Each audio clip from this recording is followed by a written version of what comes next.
আমার ভাইরা,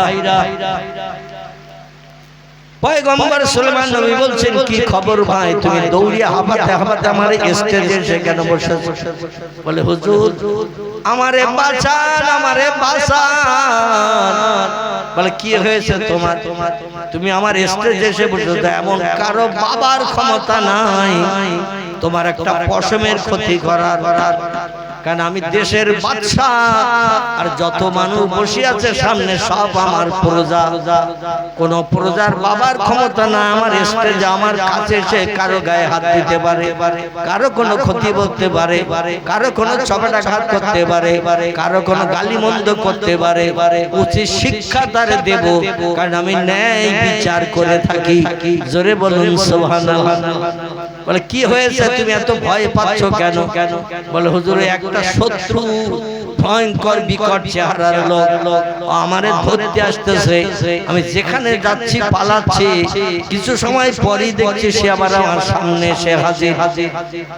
চেহারা যেমন বিকট, হাতগুলো তেমন লম্বা, মুখের ফেস কাটিংটা এত বিশ্রী দেখতে, আমি দেখে বড় ভয় পাচ্ছি, আতঙ্কিত হয়ে গেছি। যেখানে যে পালাচ্ছি সেখানে সামনে সে দাঁড়িয়ে ভয়ঙ্কর চেহারা রূপ আমার দেখাচ্ছে, আমারে ধরতে আসছে, আমারে ধরে নিয়ে বোধহয় মেরেই ফেলে দেবে। বিরাট ভয়ঙ্কর চেহারার মানুষ। হুজুর তাই দৌড়াতে দৌড়াতে দৌড়াতে দৌড়াতে আমি আপনার রাজদরবারে রাজসিংহাসনে এসেছি, কারণ আপনি ছাড়া আমার ওই শত্রুর হাত থেকে, ওই হিংস্র চেহারার ব্যক্তির হাত থেকে আমারে রক্ষা করবে এমন কোন মানুষ আছে বলে আমার মনে হয় না। তা আপনার কাছে এসেছি হুজুর, আমার বিবি বিধবা হবে, সন্তান এতিম হয়ে যাবে, দুনিয়ার অর্থ সম্পদ ঘর বাড়ি যা আছে সব আমার হাতছাড়া হয়ে যাবে। লোকটা ধরে যদি একটাবার আষাঢ় দেয় কিংবা আমার গলা টিপে ধরে আমার নাক বন্ধ করে দেয়, দেহ থেকে প্রাণ বেরিয়ে যাবে, তার চেহারা আমি দেখছি বড় ভীত সন্তুষ্ট হয়েছি, ভয়ঙ্কর ভীত হয়েছি। আপনি অন্তত ওই শত্রুর হাত থেকে আমারে বাঁচান। পয়গম্বর সুলাইমান বলছে কোন দিকে শত্রু? বলে ওই তো আপনার কাছে এসেছে বলে আপনার কাছে আসছে না, আমি আপনার কাছে এসে বসেছি বলে আপনার কাছে আসছে না, তো ওই সামনে দাঁড়িয়ে আছে আর আমার ইশারা করে বলছে ওখান থেকে সরে যা, ওখান থেকে সরে গেলে আমি তোরে ধরবো, প্রাণ নাশ করবো। হুজুর এখন ওই শত্রুর হাত থেকে আমার নিষ্কৃতির ব্যবস্থা করে। পয়গম্বর সুলাইমান বলছে বাবা এখনো আছে? বলে নাম হ্যাঁ। বলে এখনো যখন আছে তাহলে আমি একটু চেষ্টা করে দেখি, তুমি দেখতে পাচ্ছ আমি দেখতে পাচ্ছি না, আমি একটু দেখি কোন শত্রু কোন দুশমন তোমার আজ ক্ষতি করার জন্য, প্রাণ নাশের জন্য, তোমারে ধরে আষাঢ় মারার জন্য, জীবন নাশ করার জন্য সামনে সে ভয় দেখাচ্ছে। সুলাইমান নবী মাথা নিচু করে একটু টেলিফোন করেছেন আল্লাহর কাছে, একটু টেলিফোন করেছেন আল্লাহর কাছে। পয়গম্বরে যখন বিপদে পড়তেন, মুসিবতে পড়তেন, দুনিয়ার কোন মানুষের কাছে সাহায্য চাইতেন না, এরা সাহায্য চাইতেন আল্লাহর কাছে। আর আল্লাহ যদি কোনো ব্যক্তি সাহায্য করে, আর কারো সাহায্যের দরকার আছে নাকি? আছে আর কারো সাহায্য দরকার? আল্লাহ সাহায্যই হলো বান্দার জন্য যথেষ্ট। পয়গম্বর সুলাইমান বলছে আল্লাহ আমি দেখতে পাচ্ছি না লোকটারে, কিন্তু আমার এই রাজসিংহাসনে যে এসে ভীত সন্ত্রস্ত, চোখ মোটা মোটা হয়ে গেছে, চেহারায় ভয়ের ছাপ দেখতে পাচ্ছি এবং থরথর করে কাঁপছে, কাঁপুনিওয়ালা কাঁপছে, আর শুধু আমার কোলের ভিতরে যে ঘুষে ঘুষে পালানোর চেষ্টা করছে। আল্লাহ বিষয়টা কি আমাকে একটু জানা। আল্লাহ বললেন ইযহাবিয়া জিবরিল ইলা সুলাইমান, জিবরিল তাড়াতাড়ি করে আমার পয়গম্বর সুলাইমানের কাছে যা। জিবরিল ডানা মেলে আসমান থেকে চলে আসলেন পৃথিবীতে। দেশটির নাম হলো মিশর। কি নাম বলে? মিশর। মিশর মিশর আরবি ভাষায় দেশের নাম হলো মেসর। কি নাম? মেসর। বাংলা ভাষা আমরা বলি মিশর। এই মিশরের দেশে ফেরেশতা জিবরিল আমিন এসে হাজির। জিবরিল এসে সালাম করলেন, আসসালামু আলাইকুম ইয়া সুলাইমান ইবনে দাউদ, ও পয়গম্বর দাউদের বেটা সুলাইমান, সালাম গ্রহণ করো। পয়গম্বর সুলাইমান বলেন, ওয়ালাইকুম সালাম। মাহালুকে মাকবারুকে ইয়া আখি জিবরিল, আল্লাহর ফেরেশতা জিবরিল কি খবর নিয়ে এসেছেন বলুন। জিবরিল বলছেন, খবর হলো ওই যে লোকটা আপনার কোলের ভিতরে ঘুষে পালাতে যাচ্ছে আর ভীত সন্ত্রস্ত থরথর করে কাঁপছে, চেহারায় ভয়ের ছাপ দেখছেন, দেহটা ঘেমে জারজার হয়ে গেছে, দৌড়িয়ে দৌড়িয়ে বিভিন্ন জায়গায় লোকটা পলায়ন করেছে, ঝোপঝাড়ের ভিতরে, পাহাড়ের গুহার ভিতরে, নির্জন জায়গায়। কিন্তু যেখানেই পালাক না কেন ওই শত্রু নামক যে লোকটার কথা বলছে, ও লোকটাকে আপনি তো দেখেননি আর দেখার সুযোগ নাই। আপনার সঙ্গে দেখা ওই লোকটার একদিন হবে যেদিন আপনি দুনিয়ার মোহমায়া পরিত্যাগ করবেন। ওই লোকটা হলো আজরাইল। জোরে বলুন একটু সুবহানাল্লাহ। আপনার এখনো পৃথিবীতে হায়াত আছে, এইজন্য আজরাইলের সঙ্গে আপনার সাক্ষাতের কোনো বালাই নাই। তবে যেদিন পৃথিবীর মোহমায়া পরিত্যাগ করবেন, ওই লোকটার সামনে যেমন এসে দাঁড়াচ্ছে, আপনার সামনে ওই রকম আজরাইল সেদিন দাঁড়াবে। তবে যারা আল্লাহওয়ালা, আল্লাহ প্রেমিক, খোদা ভক্ত, খোদা প্রেমিক হয়, এদের কাছে আজরাইল আসেন ভালো চেহারা নিয়ে। আর যাদের নামাজ নাই, কালাম নাই, রমজানের রোজা নাই, ইসলাম শরীয়ত নাই, মিথ্যা ছাড়া কথা বলে না, গালিগালাজ ছাড়া কারোর সঙ্গে কোনো আলাপ করে না, অমুকের বাচ্চা শোন, তমুকের ছেলে শোন, মানে কথা বলে তো গালিগালাজ আর কথা বলে তো মিথ্যা, এই রকম শরীয়তের খেলাফমূলক কাজ যার জীবনে সরাসরি চলছে, এ লোকটার কাছে আজরাইল ভালো চেহারা নিয়ে আসবে বলে মনে হয়? ওই রকম ভয়ঙ্কর চেহারা নিয়ে আসবে।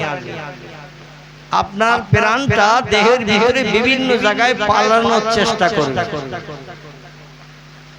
একবার মাথায় যাবে, একবার হাতে যাবে, একবার বুকের ভিতরে, পাঁজরের ভিতরে, এখানে সেখানে আমাদের প্রাণ পাখি রূহ, এই রূহটা পালানোর চেষ্টা করবে। তিরমিজি শরীফের হাদিস, পয়গম্বর মুহাম্মদ রাসূলুল্লাহ বলছেন, যেখানে পালাবে সেখানে আজরাইল হাত উঁচু করে দেখাবে। আজরাইলের হাতে একটা চুম্বকের কানেকশন আছে। কিসের কানেকশন? আচ্ছা, চুম্বক কে কে দেখেছেন? একটু হাত তুলে দেখি। চুম্বক, আলহামদুলিল্লাহ, তেমন বৃষ্টি, রাস্তার উপর দিয়েও পানি ভেসে চলে গিয়েছিল, দাঁড়িয়ে দাঁড়িয়ে মোনাজাত করতে হয়েছিল। মনে আছে তো নাকি? দাঁড়িয়ে দাঁড়িয়ে মোনাজাত করতে হয়েছিল। আল্লাহর অফুরন্ত রহমত, আল্লাহ পাক যেটা আমাদের জন্য করবেন, আমাদের সেটা মানিয়ে নিতে হবে। কারণ তিনি দুজন, পাঁচজন, 10 জন, 20 জন, 50, 100, 200 মানুষের জন্য তো চিন্তা ভাবনা করেন না। তামাম বিশ্বব্যাপী 850 কোটির উপরে মানুষ বসবাস করছে এবং পৃথিবীতে যত সৃষ্টি, জীবজন্তু, কীটপতঙ্গ এই পৃথিবীতে বসবাস করছে, পাখি, বকুল, মাছ, ব্যাঙ, সাপ, আল্লাহ সকলের চিন্তা ভাবনা করি যে কোনো কাজ পরিচালনা করে। ইন্নামা আমরুহু ইযা আরাদা শাইয়ান আইয়াকুলা লাহু কুন ফায়াকুন। সূরা ইয়াসিনের শেষ আয়াতের আগের আয়াত। আল্লাহ যেটা করেন সেটাই বান্দাদের মানিয়ে নিতে হয় এবং তিনি কিছু করার চিন্তা ভাবনা করার সঙ্গে সঙ্গে সেটা বাস্তবে রূপায়িত হয়। জোরে বলুন আমিন। আমি পবিত্র পাক কালাম কোরআনে মাজিদ থেকে একটি আয়াতের কি অংশ আপনাদের কাছে রেখেছি। আর প্রিয় নেতা রাহবার কামলিওয়ালা, যাহার মধুর নাম মুহাম্মাদুর রাসূলুল্লাহ সাল্লাল্লাহু আলাইহি সাল্লাম তাহার মুখনিসৃত জবানি মোবারক সুপরিশুদ্ধ এবং সর্বজন বিদিত একটি ছোট্ট হাদিস শরীফ আপনাদের কাছে পরিবেশন করেছি। দেখতে দেখতে রাত 11:15 মতো বেজে গেছে, সম্ভবত 2-1 মিনিট কম বেশি। আমরা সময়ের দিকে লক্ষ্য রেখে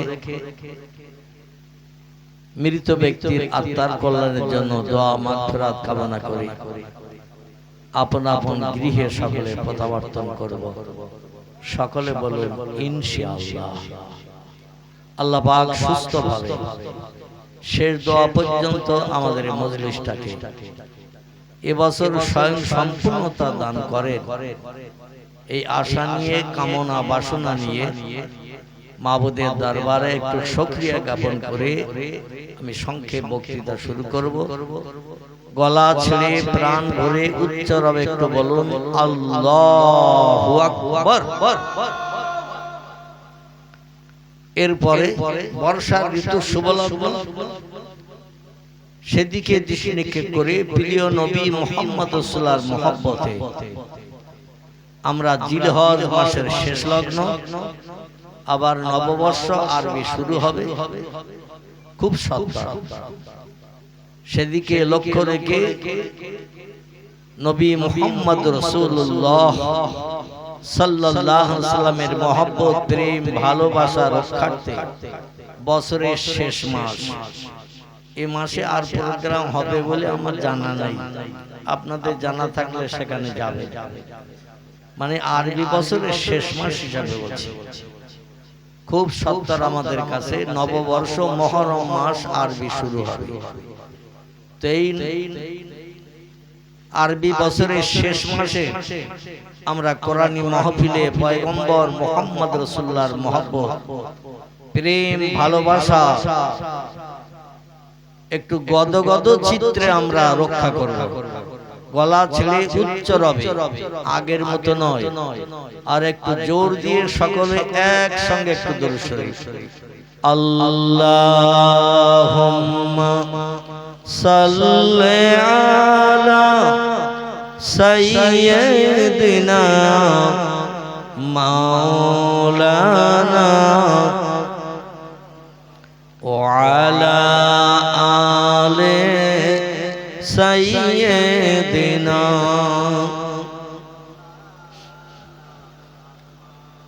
ইউসুফকে দেখে জুলাইখা পাগল,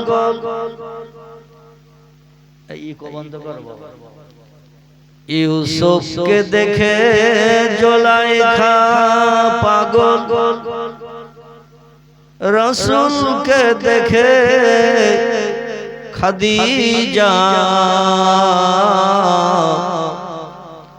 সেই আশিকে মুসলিম পাগল, দরুদ পড়ো মুস্তাফা। আল্লাহুম্মা সাল্লি আলা মাওলানা মুহাম্মদ ওয়া আলা আলি সাইয়্যিদিনা।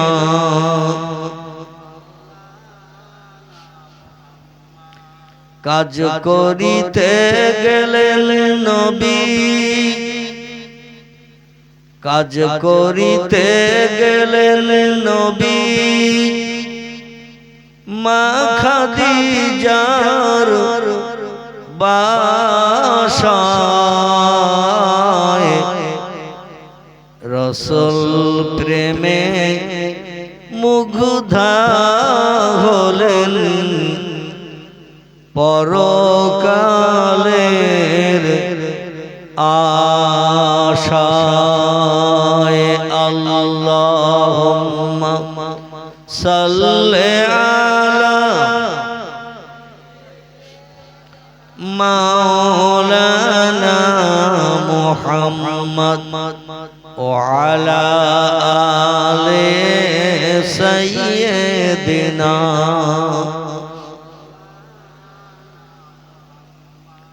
ইসলামেরই আলো যেমন ইসলামেরই আলো যেমন হাবিবি বেলাল পেল নবী ব্যথায় কাতর হয়ে সঙ্গী তারা হলো আল্লাহুম্মা সাল্লি আলা মাওলানা মুহাম্মদ ওয়া আলা আলি সাইয়্যিদিনা প্রাণ ভরে কলেমার জিকির লা ইলাহা ইল্লাল্লাহ লা ইলাহা লা ইলাহা ইল্লাল্লাহ মুহাম্মাদুর রাসূল বৃক্ষলতা কীট যারা বৃক্ষলতা কীট যারা আপন স্বরে গাহে তারা তাদের স্বরে গাহে ভাই আল্লাহ ছাড়া মাবুদ নাই বলো লা ইলাহা ইল্লাল্লাহ লা ইলাহা লা ইলাহা ইল্লাল্লাহ মুহাম্মাদুর রাসূলুল্লাহ সকলে প্রাণ খুলে বলুন সাল্লাল্লাহু আলাইহি ওয়াসাল্লাম আল্লাহ পাকের অমর বাণী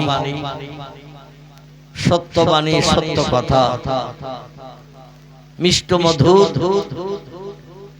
এবং সমস্ত সৃষ্টির কাছে আল্লাহর পবিত্র কোরআনে পাক কোরআন মজিদ কোরআন শরীফ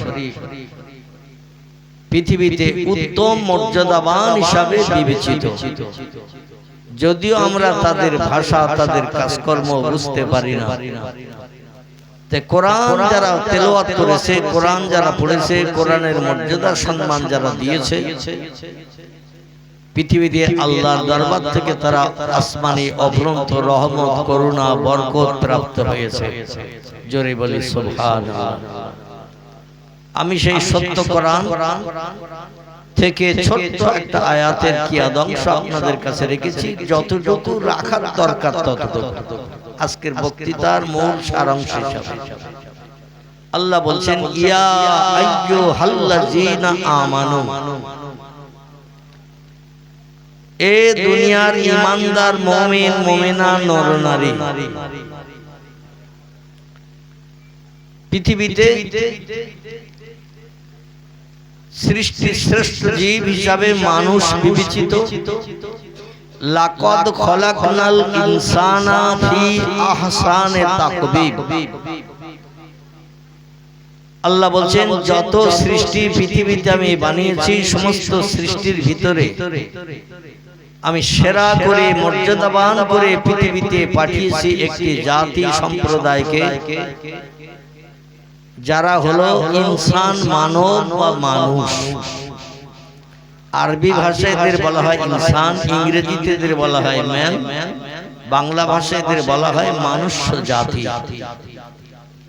আল্লাহ বলছেন মানুষ জাতিকে আমি সৃষ্টি শ্রেষ্ঠ করে পৃথিবীতে পাঠিয়েছি তবে তারাই সৃষ্টি শ্রেষ্ঠ হিসাবে বিবেচিত হবে যারা আমাকে না দেখে বিশ্বাস করবে কি দেখে না দেখে আচ্ছা এখানে আমরা যতগুলো মানুষ বর্ষা মাথায় নিয়েও কোরআন হাদিসের আলোচনা শুনতে এসেছি বিশেষ করে আমার স্নেহভাজন বক্তা জনাব হযরত মাওলানা মফিজুর রহমান সাহেব ধোবাবাড়িয়া এই গ্রামে আমার মনে হয় আজ প্রথম না, আগে এসেছে অনেক দিন আগে, মাঝখানে অনেকদিন ল্যাপস হয়ে গেছে। আমারও যেমন বছর তিনেকের মতো ল্যাপস ছিল অসুস্থ হওয়ার কারণে।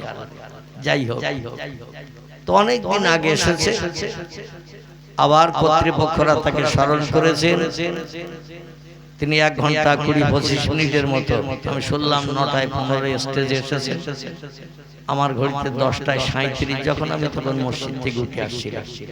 যাই হোক, মিলাদ কিয়াম করতে 10টা 40, 42 কি 43 হয়েছে। তো হিসাব করলে 1.5 ঘন্টার কাছাকাছি মতো তিনি বক্তব্য আপনাদের কাছে রেখেছেন।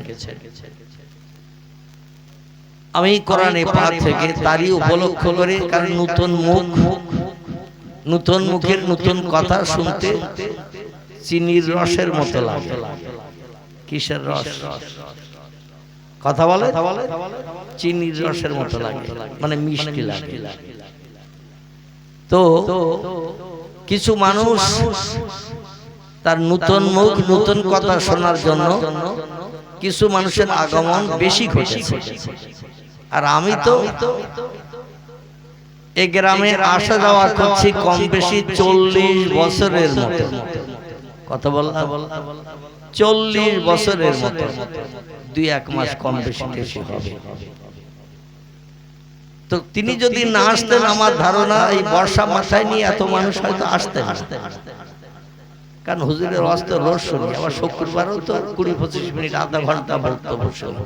যারা মসজিদে নামাজ পড়তে যায় প্রতি জুমার দিন 25-30 মিনিট, আধ ঘন্টা 40-45 মিনিট, 2-1 দিন প্রতি সপ্তাহে অধমের কণ্ঠের আওয়াজ মানুষের কর্ণকুহারে ঢোকানো হয়।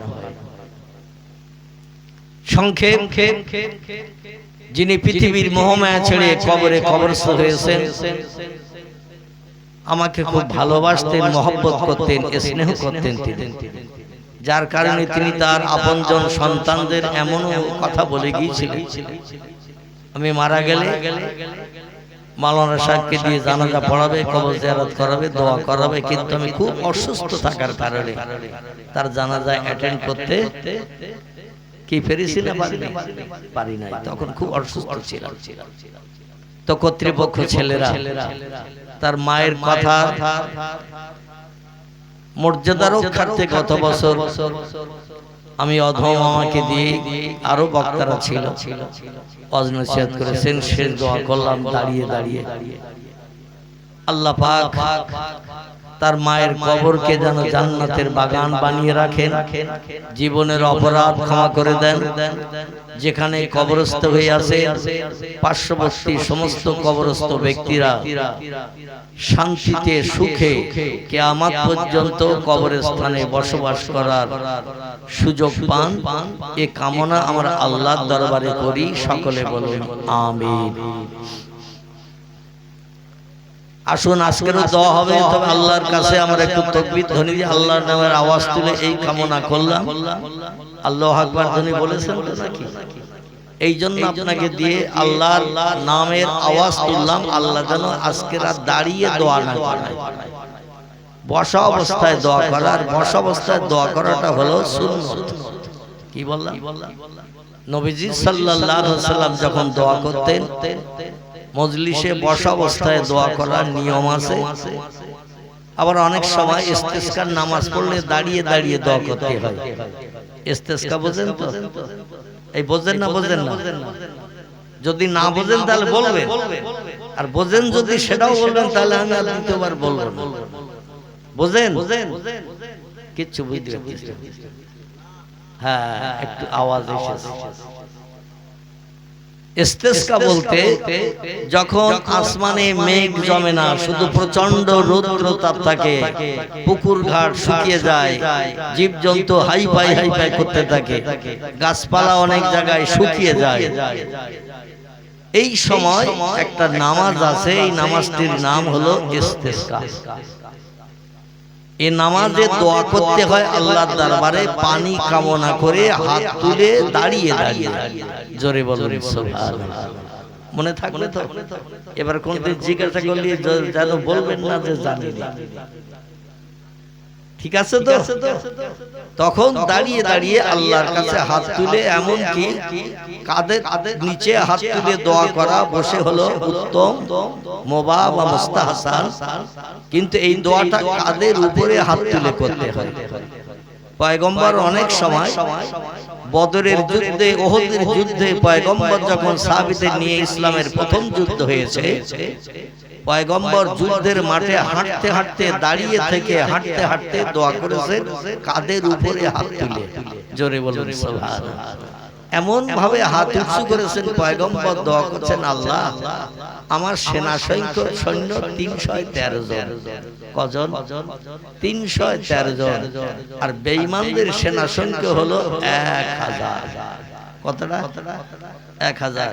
তাই 313 জনের ক ডবল হবে? 3 ডবল না 3 ডবলের বেশি?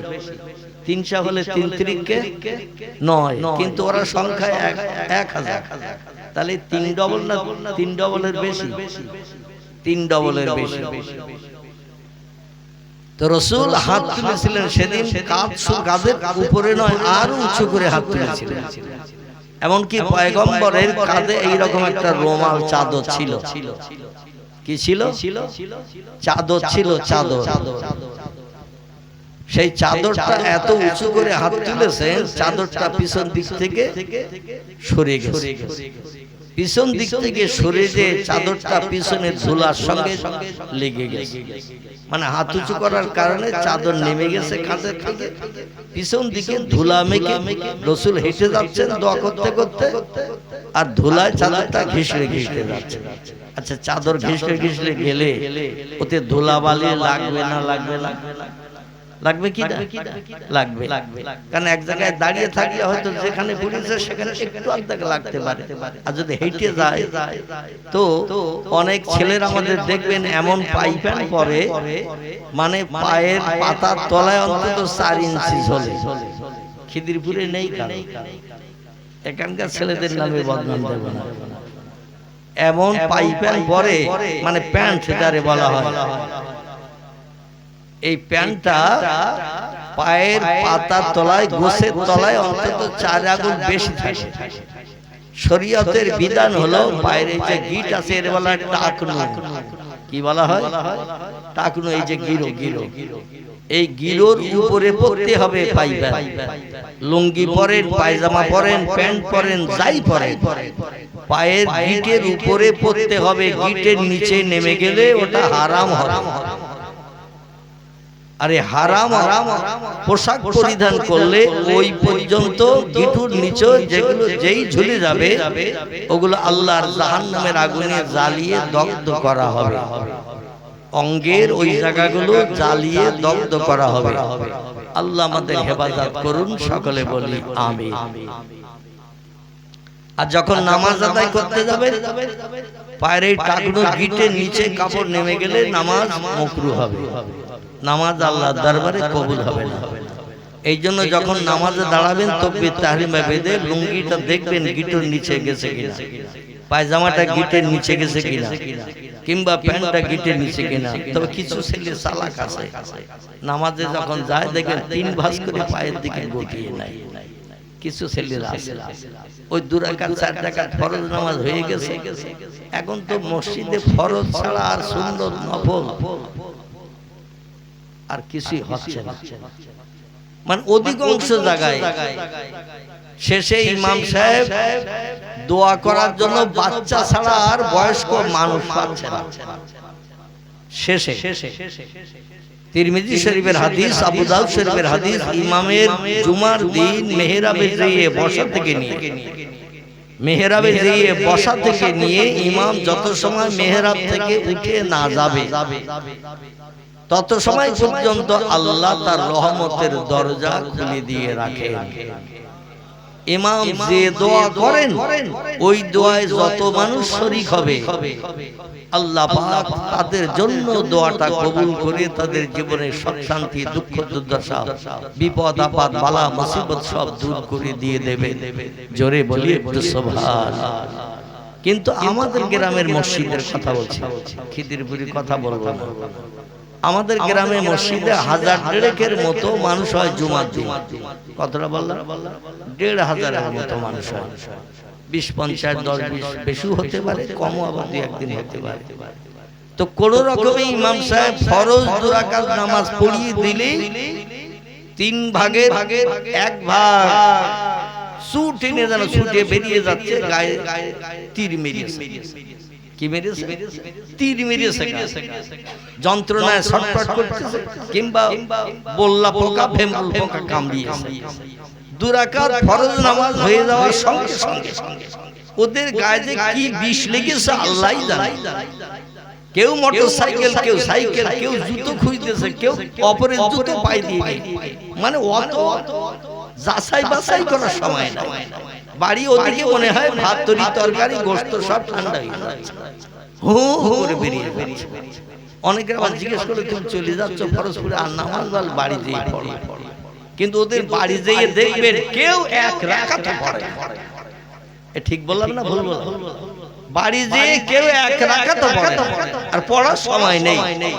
কারণ মসজিদ হলো ইবাদতের জায়গা, সেখানে যখন 2 রাকাত পড়তে পারলে না ফরজ নামাজের পরে, বাড়ি যেয়ে পড়বে এটা বিশ্বাস হয়?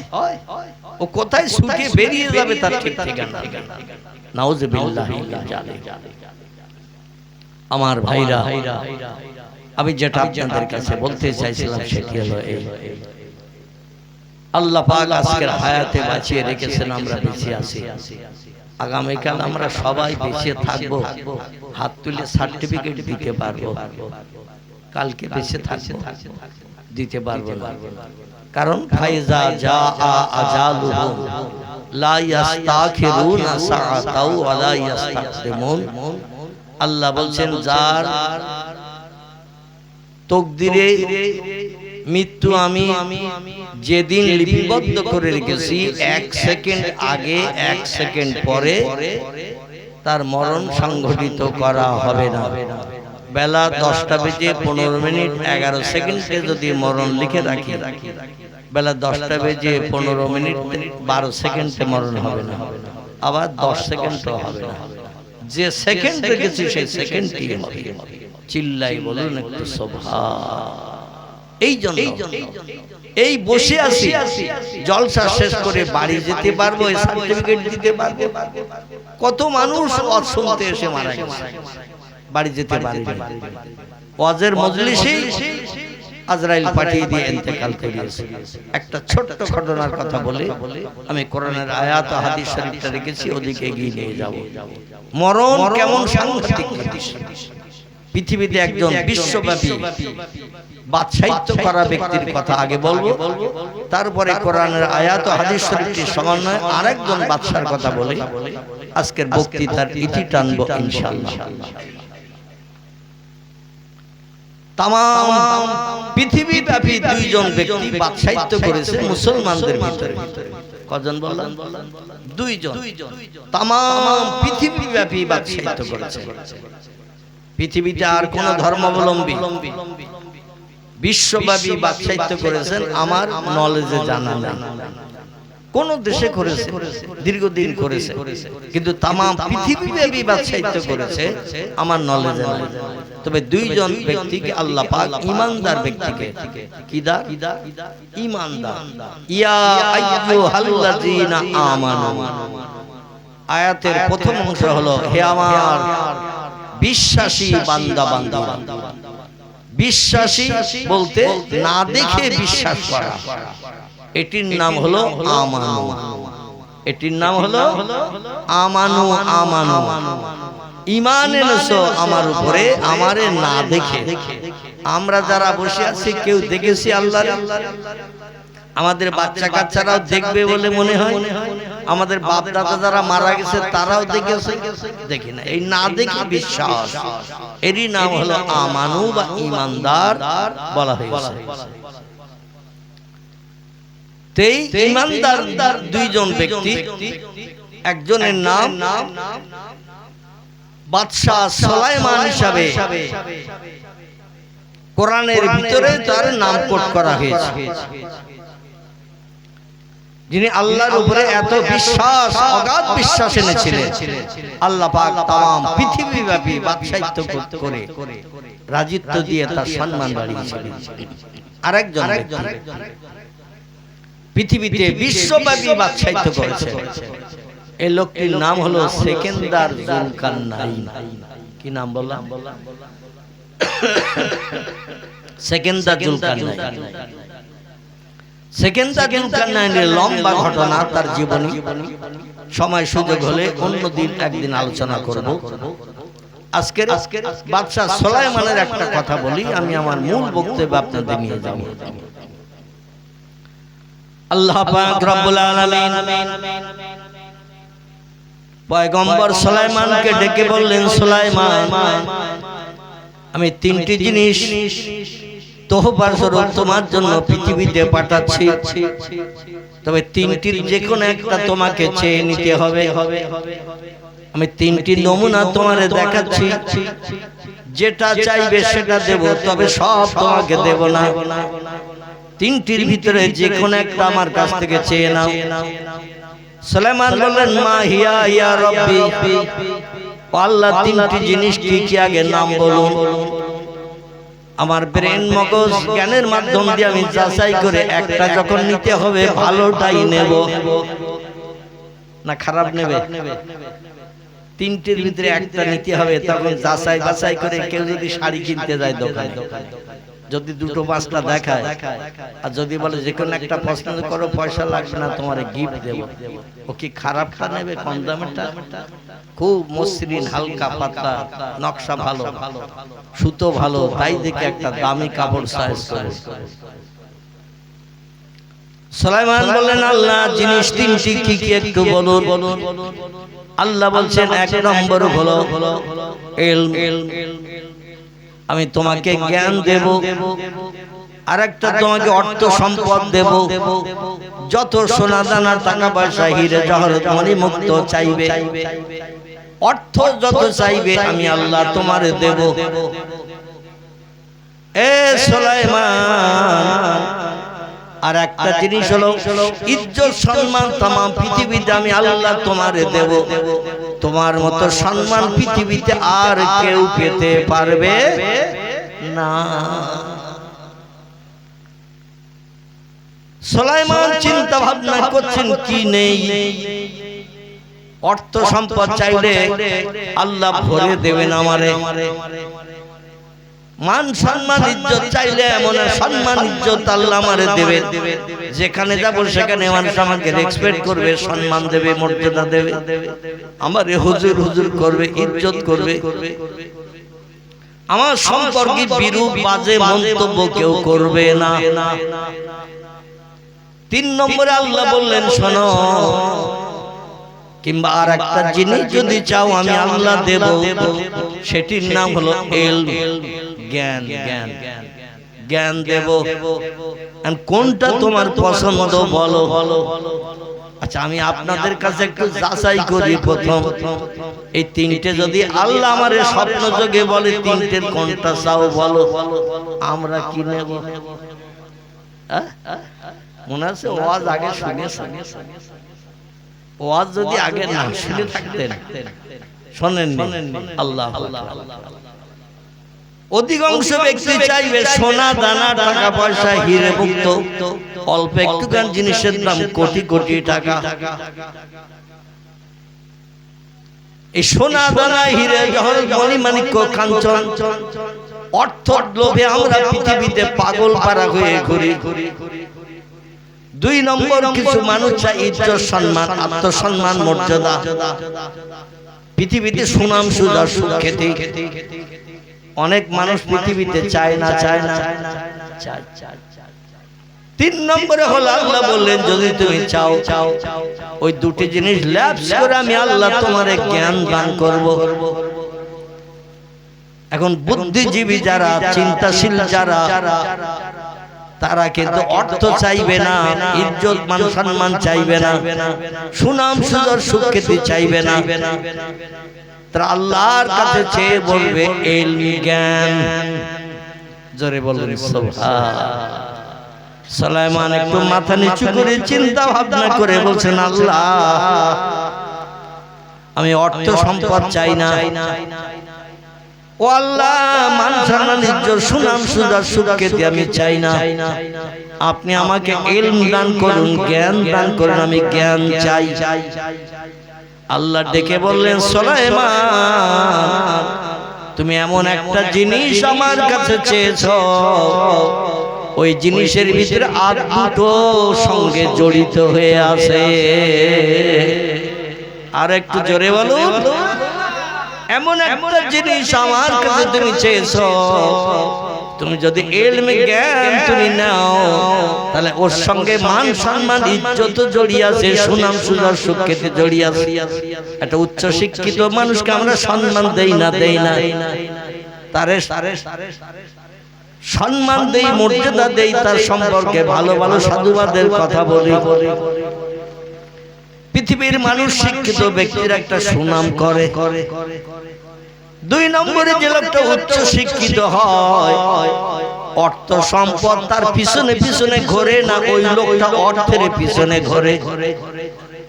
কথা বলে, ভুল হলে আমি আসি, আর ঠিক হলে আলহামদুলিল্লাহ।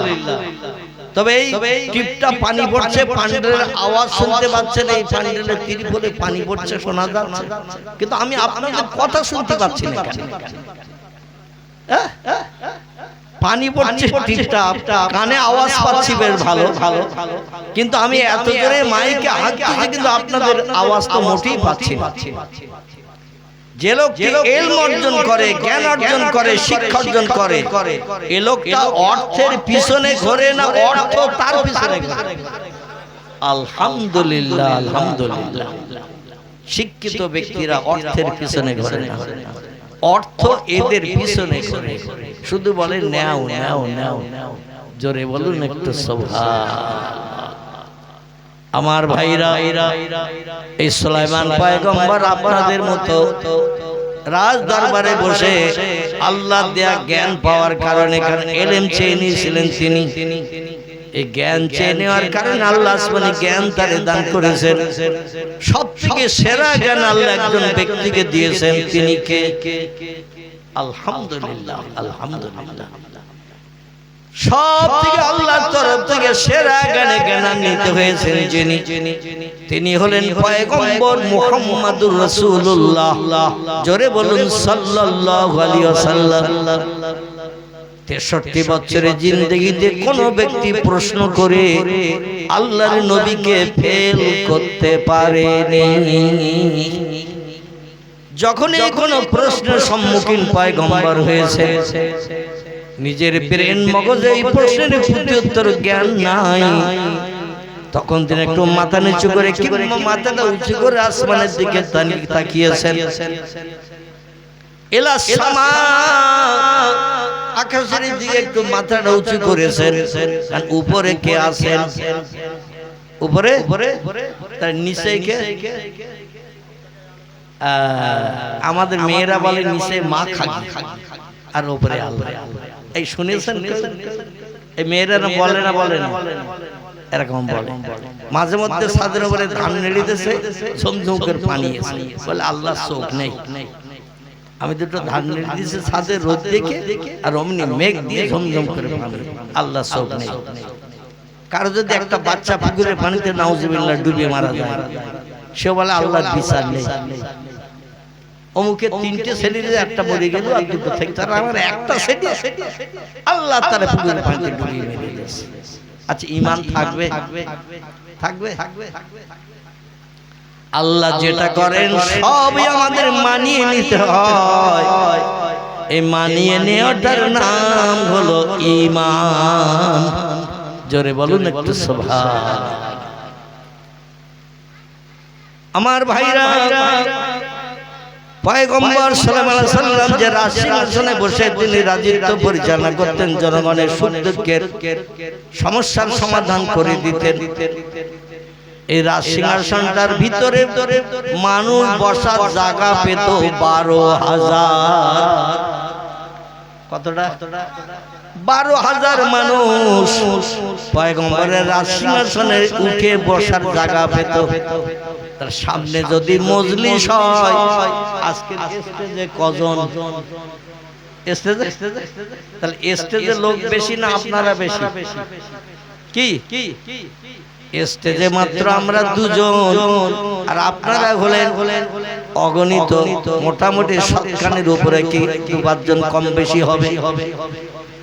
আমি একটু তাকবীর দেই, জোরে আওয়াজ তোলেন দেখি। নারায়ে তাকবীর, নারায়ে তাকবীর। সিলসিলায়ে হক ফুরফুরা শরীফ, সিলসিলায়ে হক ফুরফুরা শরীফ, মদিনা শরীফ, মক্কা শরীফ, আল বাগদাদ শরীফ। নারায়ে তাকবীর, নারায়ে তাকবীর। মোহাব্বত একটু দরুদ শরীফ। আল্লাহুম্মা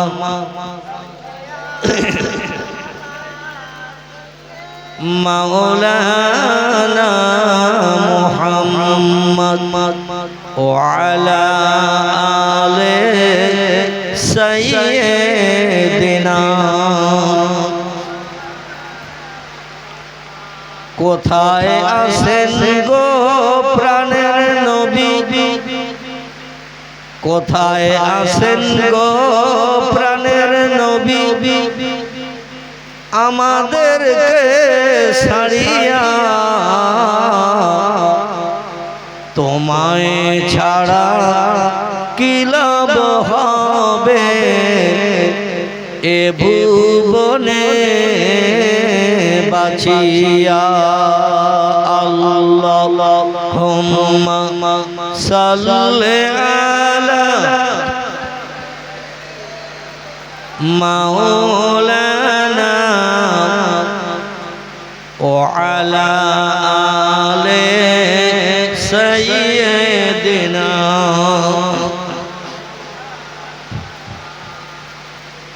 অসুবিধা হচ্ছে না তো কারো? যদি কারো গায়ে পানি পড়ে চেয়ারটা আগা পিছে করে নেবে, কারণ ত্রিপলে যেখানে তো ছিদ্র টিদ্র আছে সেখান থেকে পানি পড়তে পারে। যদি কারো গায়ে 2-1 ফোঁটা পানি পড়ে ত্রিপল ভেদ করে চেয়ার আগা পিছা করে নেবেন। যত সময় বসার মতো পরিবেশ থাকবে ইনশাআল্লাহ তত সময় মজলিস চলবে। বসার পরিবেশ যদি আর না হয় তাহলে আমরা আল্লাহর কাছে কামনা করব, দোয়া করব। ঠিক আছে তো নাকি আমার ভাইরা? পয়গম্বর সুলাইমান নবী রাজসিংহাসনে বসে দেশের জনগণকে সামনে নিয়ে বক্তৃতা করছেন, ওয়াজ করছেন। এমন সময় একজন মানুষ দৌড়িয়ে ছুটে হাঁপাতে হাঁপাতে দৌড়িয়ে ছুটে এসেছে। এসে মজলিসে বসে না, লোকটা সরাসরি পয়গম্বর সুলাইমান নবীর রাজ সিংহাসন, রাজতত্ত্ব, এই যে স্টেজ বলছিলাম, স্টেজ এসে পয়গম্বরের কাছে লুটিয়ে পড়ে সুলাইমান বক্তব্য রাখছেন। আগের যুগের মানুষ কথা বললে হাওয়ার মাধ্যম দিয়ে 2-1 হাজার, 2-5 হাজার, 10 হাজার, 20 হাজার মানুষের কানেও আওয়াজ পৌঁছে যেত।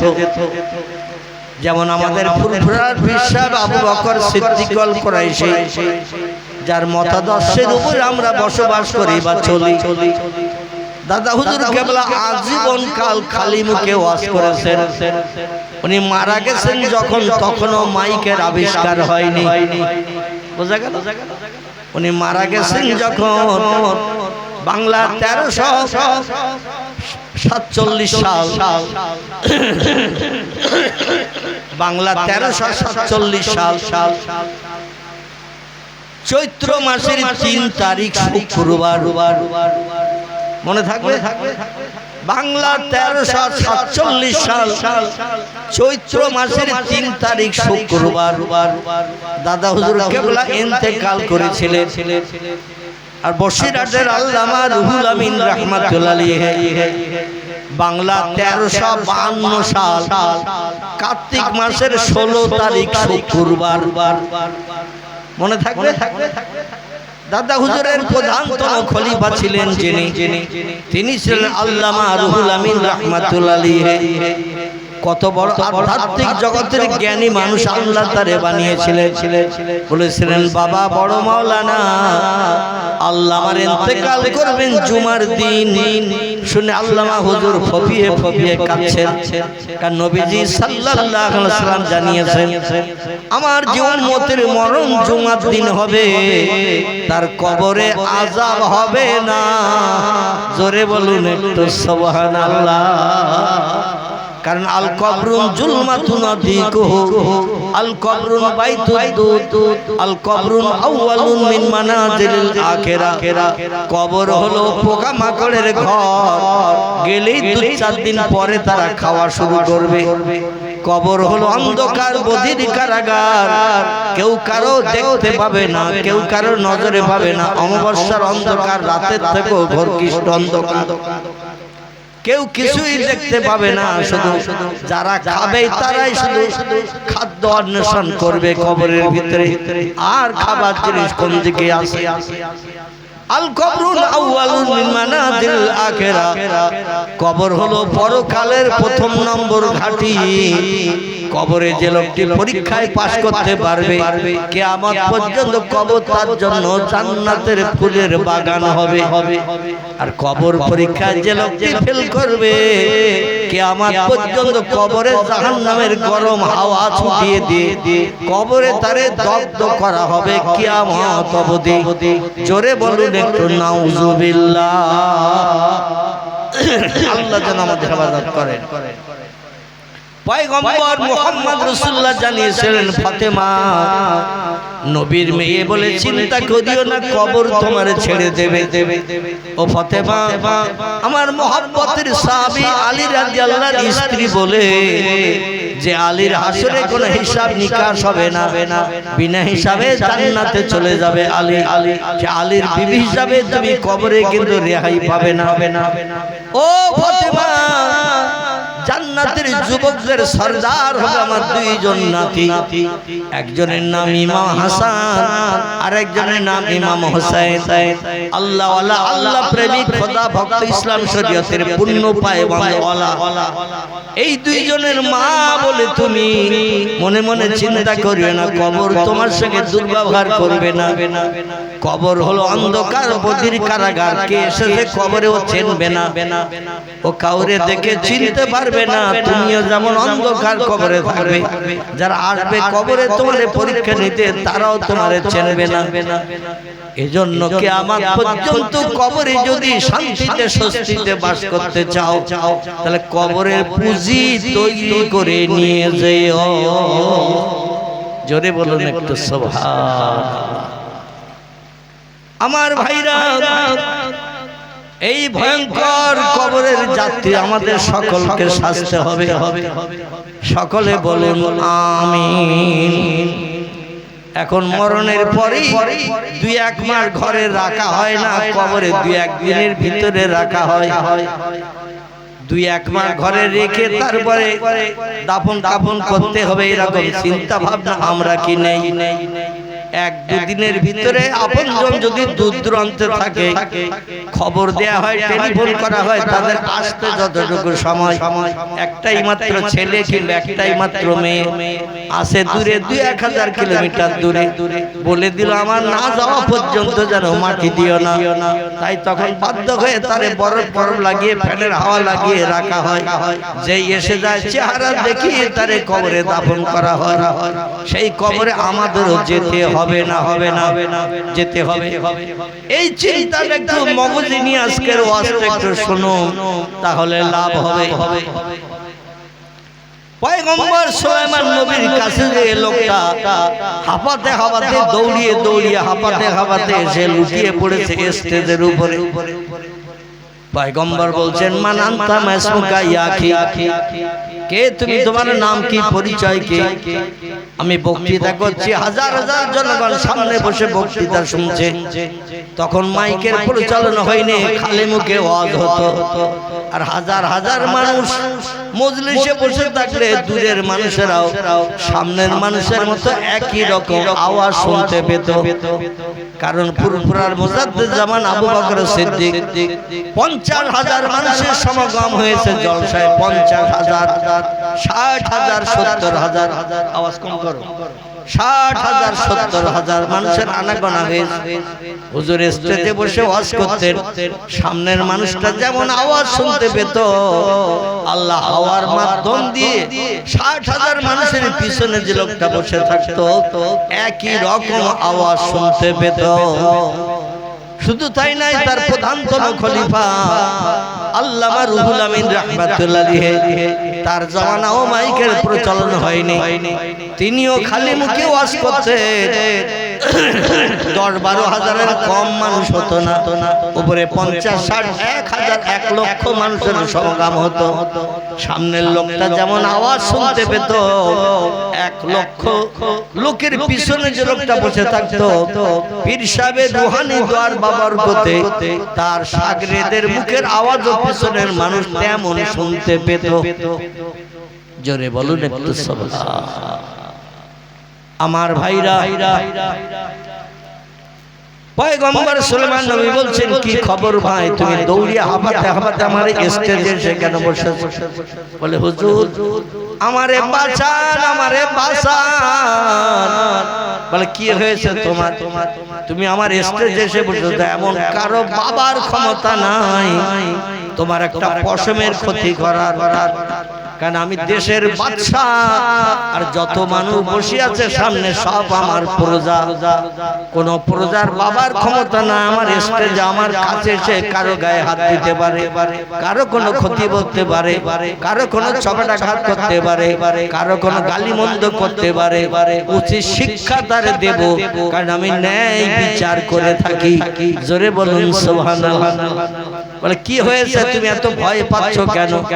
বলে হুজুর একটা শত্রু ভয়ঙ্কর বিকট চেহারার লোক আমারে ধরতে আসতেছে, আমি যেখানে যাচ্ছি পালাচ্ছি, কিছু সময় পরই দেখছি সে আবার আমার সামনে এসে হাজির। চেহারা যেমন বিকট, হাতগুলো তেমন লম্বা, মুখের ফেস কাটিংটা এত বিশ্রী দেখতে, আমি দেখে বড় ভয় পাচ্ছি, আতঙ্কিত হয়ে গেছি। যেখানে যে পালাচ্ছি সেখানে সামনে সে দাঁড়িয়ে ভয়ঙ্কর চেহারা রূপ আমারে দেখাচ্ছে, আমারে ধরতে আসে, আমারে ধরে নিয়ে বোধহয় মেরেই ফেলে দেবে। বিরাট ভয়ঙ্কর চেহারার মানুষ। হুজুর তাই দৌড়াতে দৌড়াতে দৌড়াতে দৌড়াতে আমি আপনার রাজদরবারে রাজসিংহাসনে এসেছি, কারণ আপনি ছাড়া আমার ওই শত্রুর হাত থেকে, ওই হিংস্র চেহারার ব্যক্তির হাত থেকে আমারে রক্ষা করবে এমন কোন মানুষ আছে বলে আমার মনে হয় না। তা আপনার কাছে এসেছি হুজুর, আমার বিবি বিধবা হবে, সন্তান এতিম হয়ে যাবে, দুনিয়ার অর্থ সম্পদ ঘর বাড়ি যা আছে সব আমার হাতছাড়া হয়ে যাবে। লোকটা ধরে যদি একটাবার আষাঢ় দেয় কিংবা আমার গলা টিপে ধরে আমার নাক বন্ধ করে দেয়, দেহ থেকে প্রাণ বেরিয়ে যাবে, তার চেহারা আমি দেখছি বড় ভীত সন্তুষ্ট হয়েছি, ভয়ঙ্কর ভীত হয়েছি। আপনি অন্তত ওই শত্রুর হাত থেকে আমারে বাঁচান। পয়গম্বর সুলাইমান বলছে, কোন দিকে শত্রু? বলে ওই তো আপনার কাছে এসেছে বলে আপনার কাছে আসছে না, আমি আপনার কাছে এসে বসেছি বলে আপনার কাছে আসছে না, তো ওই সামনে দাঁড়িয়ে আছে আর আমার ইশারা করে বলছে ওখান থেকে সরে যা, ওখান থেকে সরে গেলে আমি তোরে ধরবো, প্রাণ নাশ করবো। হুজুর এখন ওই শত্রুর হাত থেকে আমার নিষ্কৃতির ব্যবস্থা করে। পয়গম্বর সুলাইমান বলছে, বাবা এখনো আছে? বলে নাম হ্যাঁ। বলে এখনো যখন আছে তাহলে আমি একটু চেষ্টা করে দেখি, তুমি দেখতে পাচ্ছ আমি দেখতে পাচ্ছি না, আমি একটু দেখি কোন শত্রু কোন দুশমন তোমার আজ ক্ষতি করার জন্য, প্রাণ নাশের জন্য, তোমারে ধরে আষাঢ় মারার জন্য, জীবন নাশ করার জন্য সামনে সে ভয় দেখাচ্ছে। সুলাইমান নবী মাথা নিচু করে একটু টেলিফোন করেছেন আল্লাহর কাছে, একটু টেলিফোন করেছেন আল্লাহর কাছে। পয়গম্বরে যখন বিপদে পড়তেন, মুসিবতে পড়তেন, দুনিয়ার কোন মানুষের কাছে সাহায্য চাইতেন না, এরা সাহায্য চাইতেন আল্লাহর কাছে।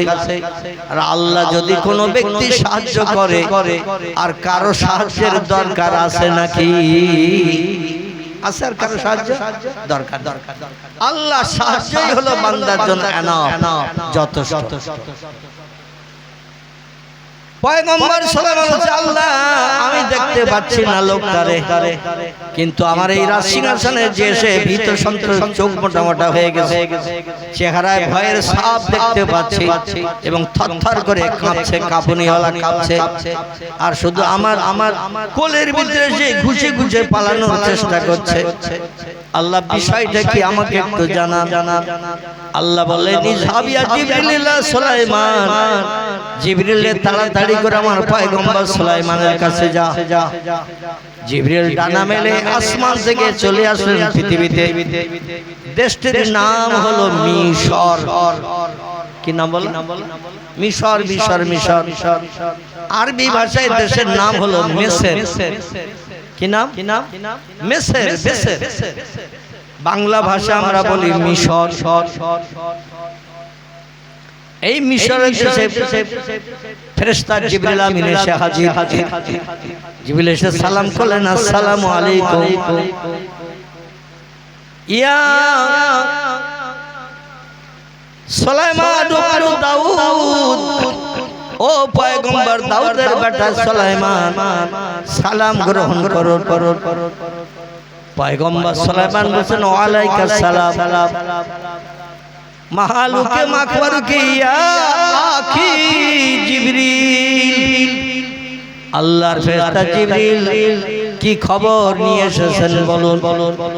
জিবরিল বলছেন, খবর হলো ওই যে লোকটা আপনার কোলের ভিতরে ঘুষে পালাতে যাচ্ছে, আর ভীত সন্ত্রস্ত থরথর করে কাঁপছে, চেহারায় ভয়ের ছাপ দেখছেন, দেহটা ঘেমে জারজার হয়ে গেছে। দৌড়িয়ে দৌড়িয়ে বিভিন্ন জায়গায় লোকটা পলায়ন করেছে, ঝোপঝাড়ের ভিতরে, পাহাড়ের গুহার ভিতরে, নির্জন জায়গায়। কিন্তু যেখানেই পালাক না কেন, ওই শত্রু নামক যে লোকটার কথা বলছে, ও লোকটাকে আপনি তো দেখেননি, আর দেখার সুযোগ নাই। আপনার সঙ্গে দেখা ওই লোকটার একদিন হবে, যেদিন আপনি দুনিয়ার মোহমায়া পরিত্যাগ করবেন।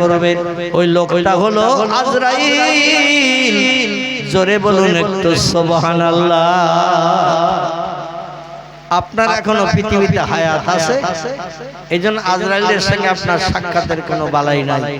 তবে যেদিন পৃথিবীর মোহমায়া পরিত্যাগ করবেন, ওই লোকটার সামনে যেমন এসে দাঁড়াচ্ছে, আপনার সামনে ওই রকম আজরাইল সেদিন দাঁড়াবে। তবে যারা আল্লাহ আল্লাহ প্রেমিক, খোদা ভক্ত, খোদা প্রেমিক হয়, এদের কাছে আজরাইল আসেন ভালো চেহারা নিয়ে।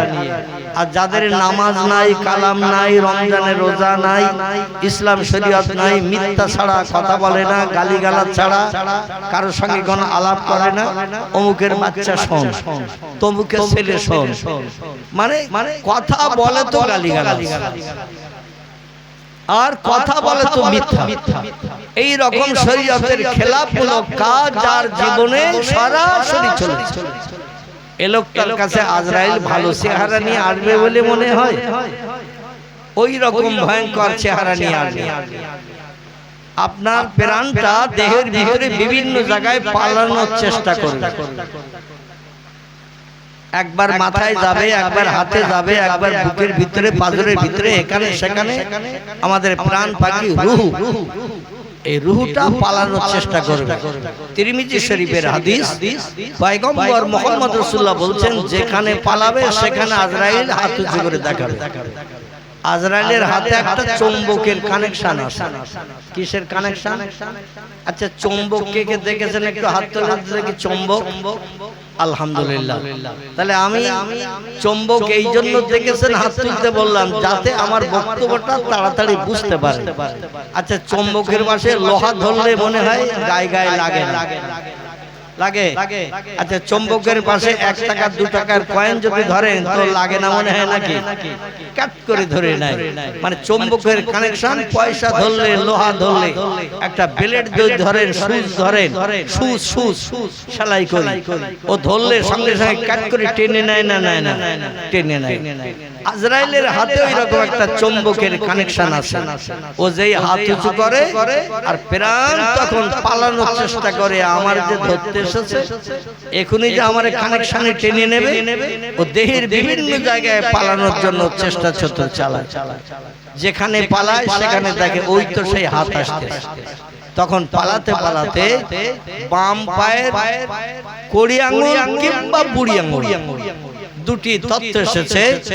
বাম পায়ের কড়ি আঙুল কিংবা বুড়ো আঙুল, মোটা আঙুল আর একটা ছোট আঙুল, এই আঙুলের মাথায় যে হাজির হবে, মানে একেবারে অঙ্গ প্রত্যঙ্গ ঘুরিয়ে ঘুরিয়ে পায়ের আঙুলের মাথায় যে হাজির হবে, আর ওইখানে যে হাজির হবে আজরাইল তখন হাতটা দেখিয়ে দেবে প্রাণের কাছে। সঙ্গে সঙ্গে চুম্বকের কানেকশনের মতো ওই পায়ের আঙুলের মাথা থেকে প্রাণটা বার করে নিয়ে দেহটারে অচল করে দেবে। জোরে বলুন সুবহানাল্লাহ। আমার ভাইরা, জিবরাইল আমিন বলছেন ওই লোকটার প্রাণ নাশের জন্য আজরাইল সামনে এসে তাড়া দিচ্ছে, ওরে তাড়া দিচ্ছে, ভয়ঙ্কর চেহারা নিয়ে তাড়া দিচ্ছে। নবী সাল্লাল্লাহু আলাইহি ওয়াসাল্লাম বললেন তাড়া দেওয়ার কারণ কি? বলে আল্লাহ পাকের কোরআন বলেছে লা ইস্তাখিরুনা সাআতা ওয়ালা ইস্তাকদিমুন। আল্লাহ পাক 1 সেকেন্ড আগে 1 সেকেন্ড পরে কারো প্রাণ নাশ করবেন না। আবার যেখানকার মাটি দিয়ে তার দেহ গঠন করা হয়েছে, যেখানকার মাটি দিয়ে মানুষের দেহ বানানো হয়েছে, ওইখানে তার কবর হবে। জোরে বলুন একটু সুবহানাল্লাহ। পয়গম্বর মুহাম্মদ সাল্লাল্লাহু দেহের মাটি আল্লাহ পাক খলাকাল ইনসানা মিন তিনিন। তাফসীরের ভিতরে এসেছে মানুষ বানানো হয়েছে মাটি দিয়ে। এই মাটি দিয়ে এক একজনের দেহটা এক এক জায়গার মাটি থেকে আল্লাহ পাক বানিয়েছেন। আবার যেখানকার মাটি দিয়ে বানিয়েছেন কবর হবে আবার সেখানে। এবং আল্লাহ পাক মরণটা যার যেখানে নিহিত করে রেখেছেন সেইখানে না যাওয়া পর্যন্ত আজরাইল তার দেহ থেকে প্রাণ বার করবে না। কারণ ওয়াইয়াফআলুনা মা ইউমারুন। আল্লাহ পাক কোরআনে জানিয়েছেন ও মালাইকাতুন কিলাজুন শিদাদুন লা ইয়াসুনাল্লাহা মা আমারাহুম ওয়া ইয়াফআলুনা মা ইউমারুন। এখানে কোরআনের আয়াত আল্লাহ পাক বলছেন আমি ফেরেশতাদের দুটি সাসে দুটি দাসে আমি ফেরেশতাদের বানিয়েছি দুটি কোয়ালিটিতে। এক ধরনের ফেরেশতা হলো গরম, এক ধরনের ফেরেশতা বানিয়েছি নরম। গরম ফেরেশতা হলো আজরাইল, নরম ফেরেশতা হলো জিবরাইল, মিকাইল, ইসরাফিল। এরা হলো নরম ধাঁচের ফেরেশতা। মালিক হলো গরম, আজরাইল হলো গরম, রুমাত হলো গরম, মুনকির নকির হলো গরম। ও কবরে আসবে তো লোহার মুগুর কাঁধে করে নিয়ে আসবে।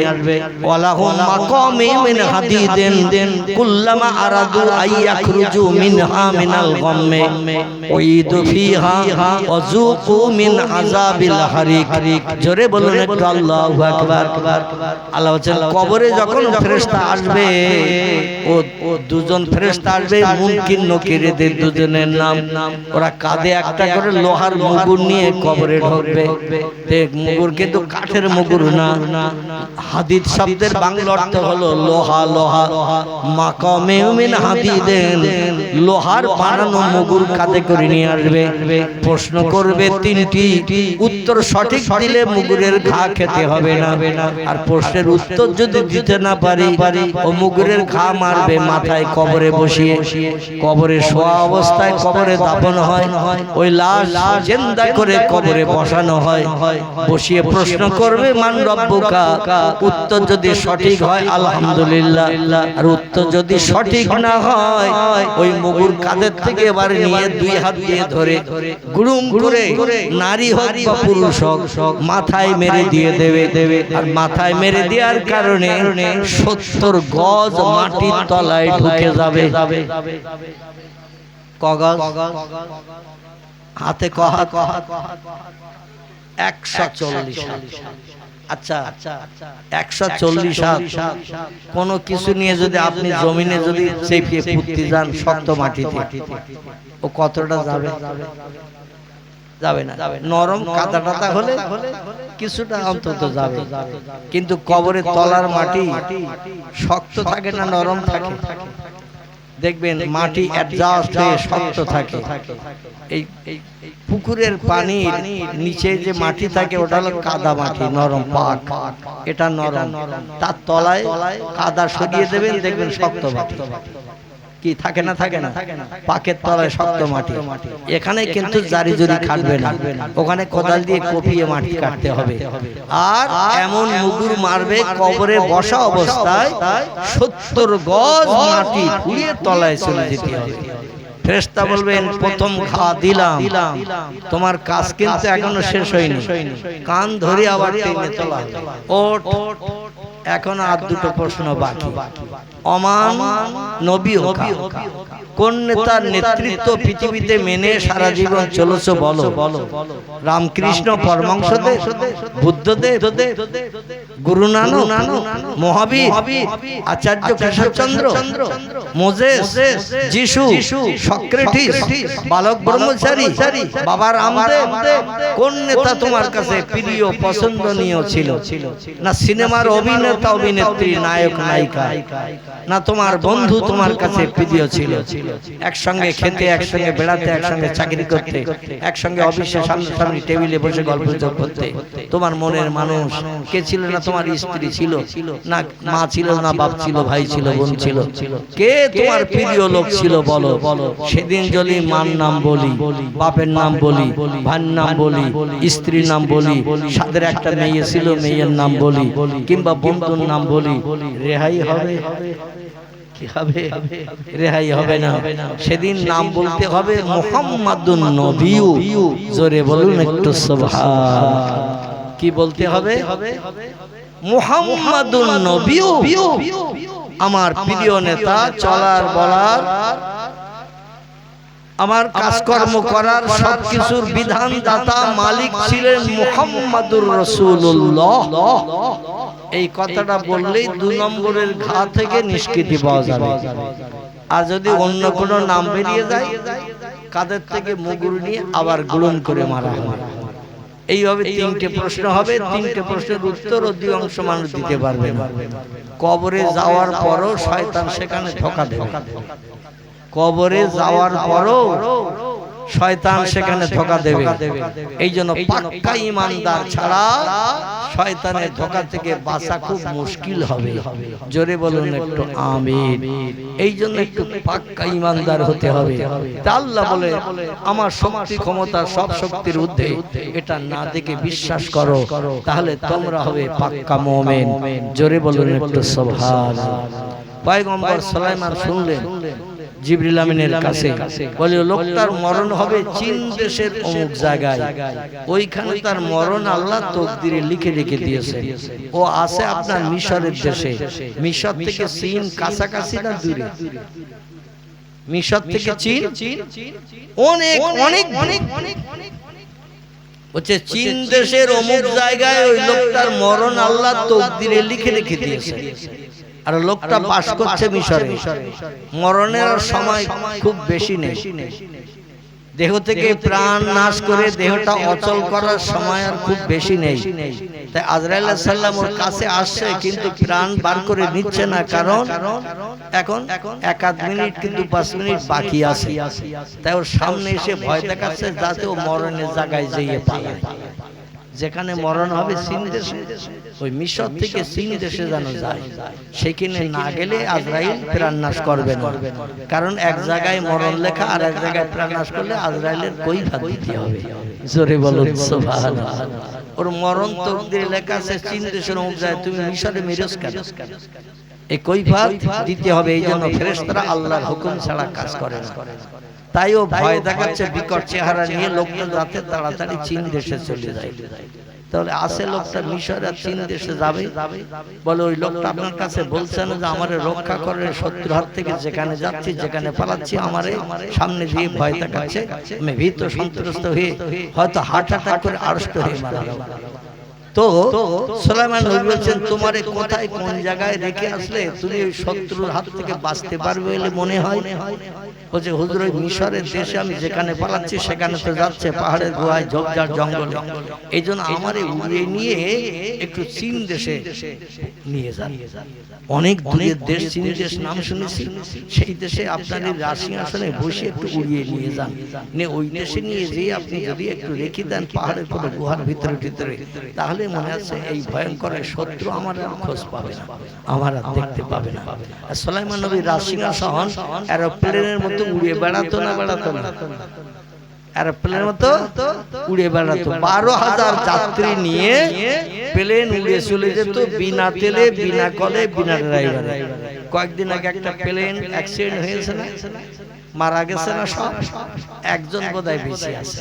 যাই হোক, আল্লাহর কি কুদরতি মহিমা, একজন বেঁচে আছে, তার থেকে তথ্য দিচ্ছে আমাদের ভারতের প্রধানমন্ত্রী, রাষ্ট্রপতি, এটা ওটা অনুষ্ঠান। যাই হোক, 200 কতজন যাত্রী ছিল, 70, 75, 80 জনের মতো, সব প্রাণ নাশ করেছে।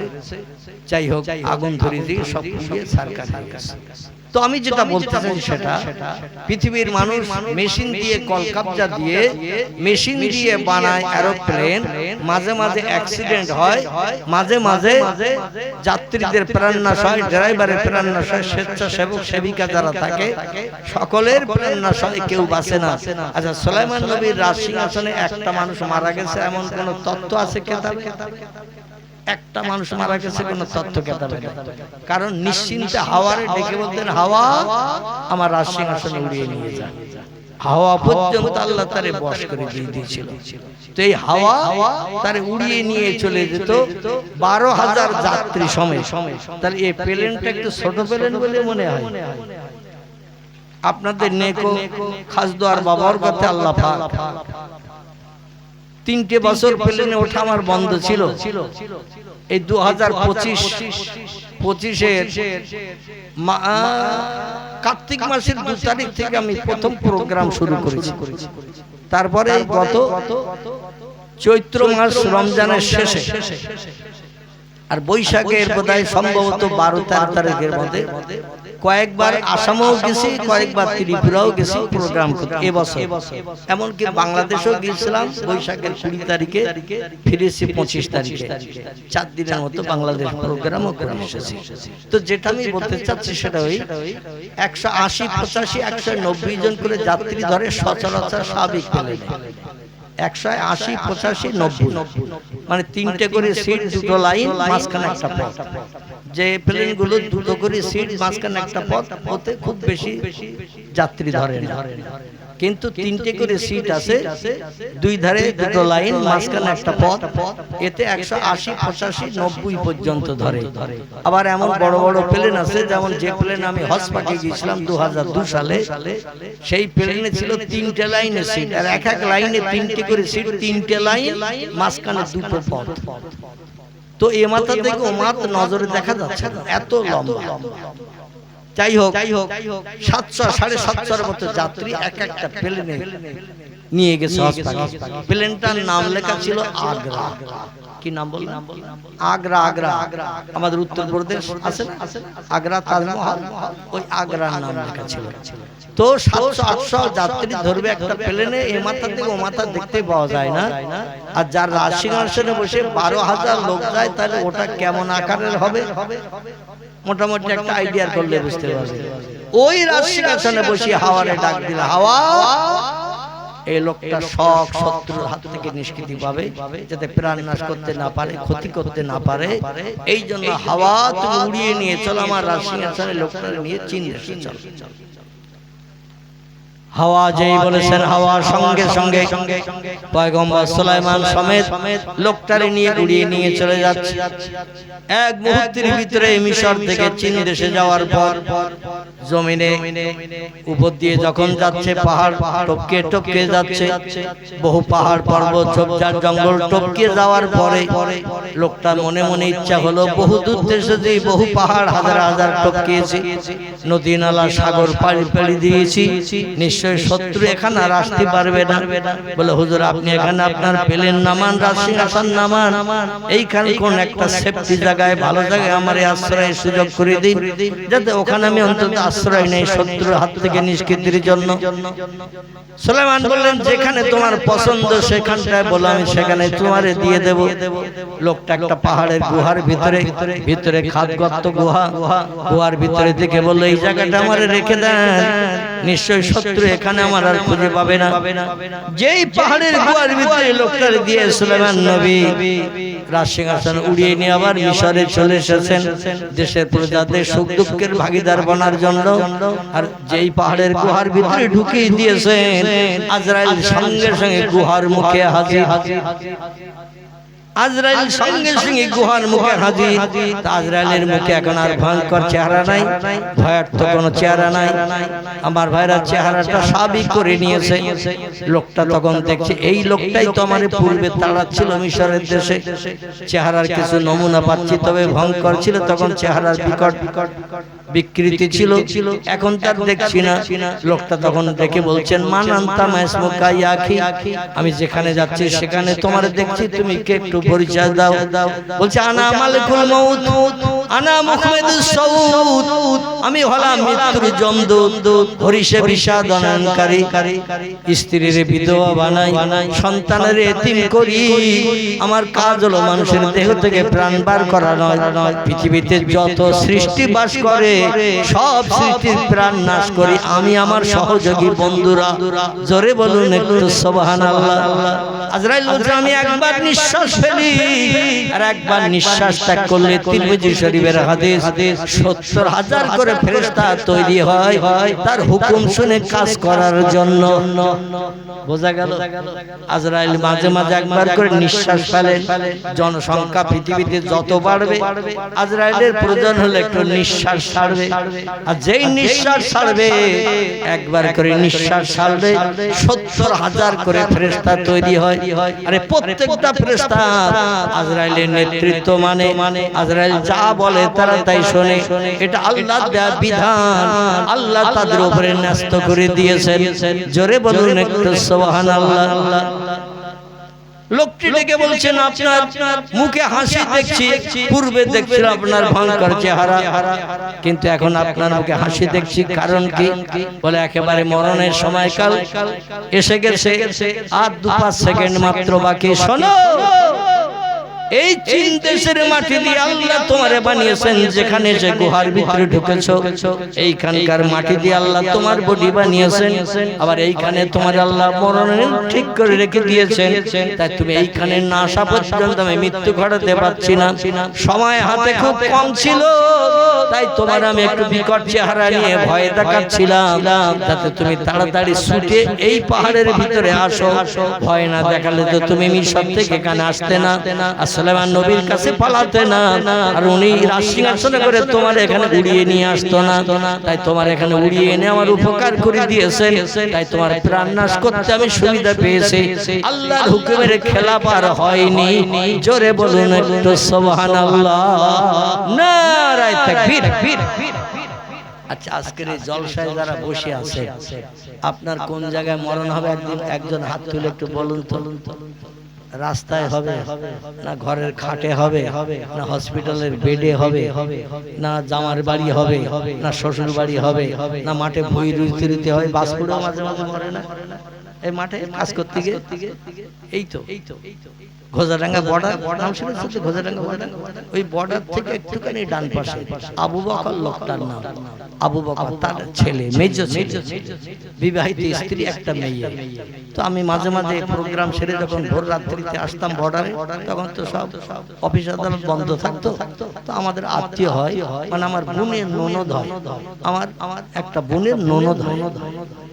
ওদের বাড়িতে মাঝে মাঝে হল করতাম, সকালবেলা একটু টিফিন করে বর্ডার খুললে বর্ডার পাস করে চলে আসতাম।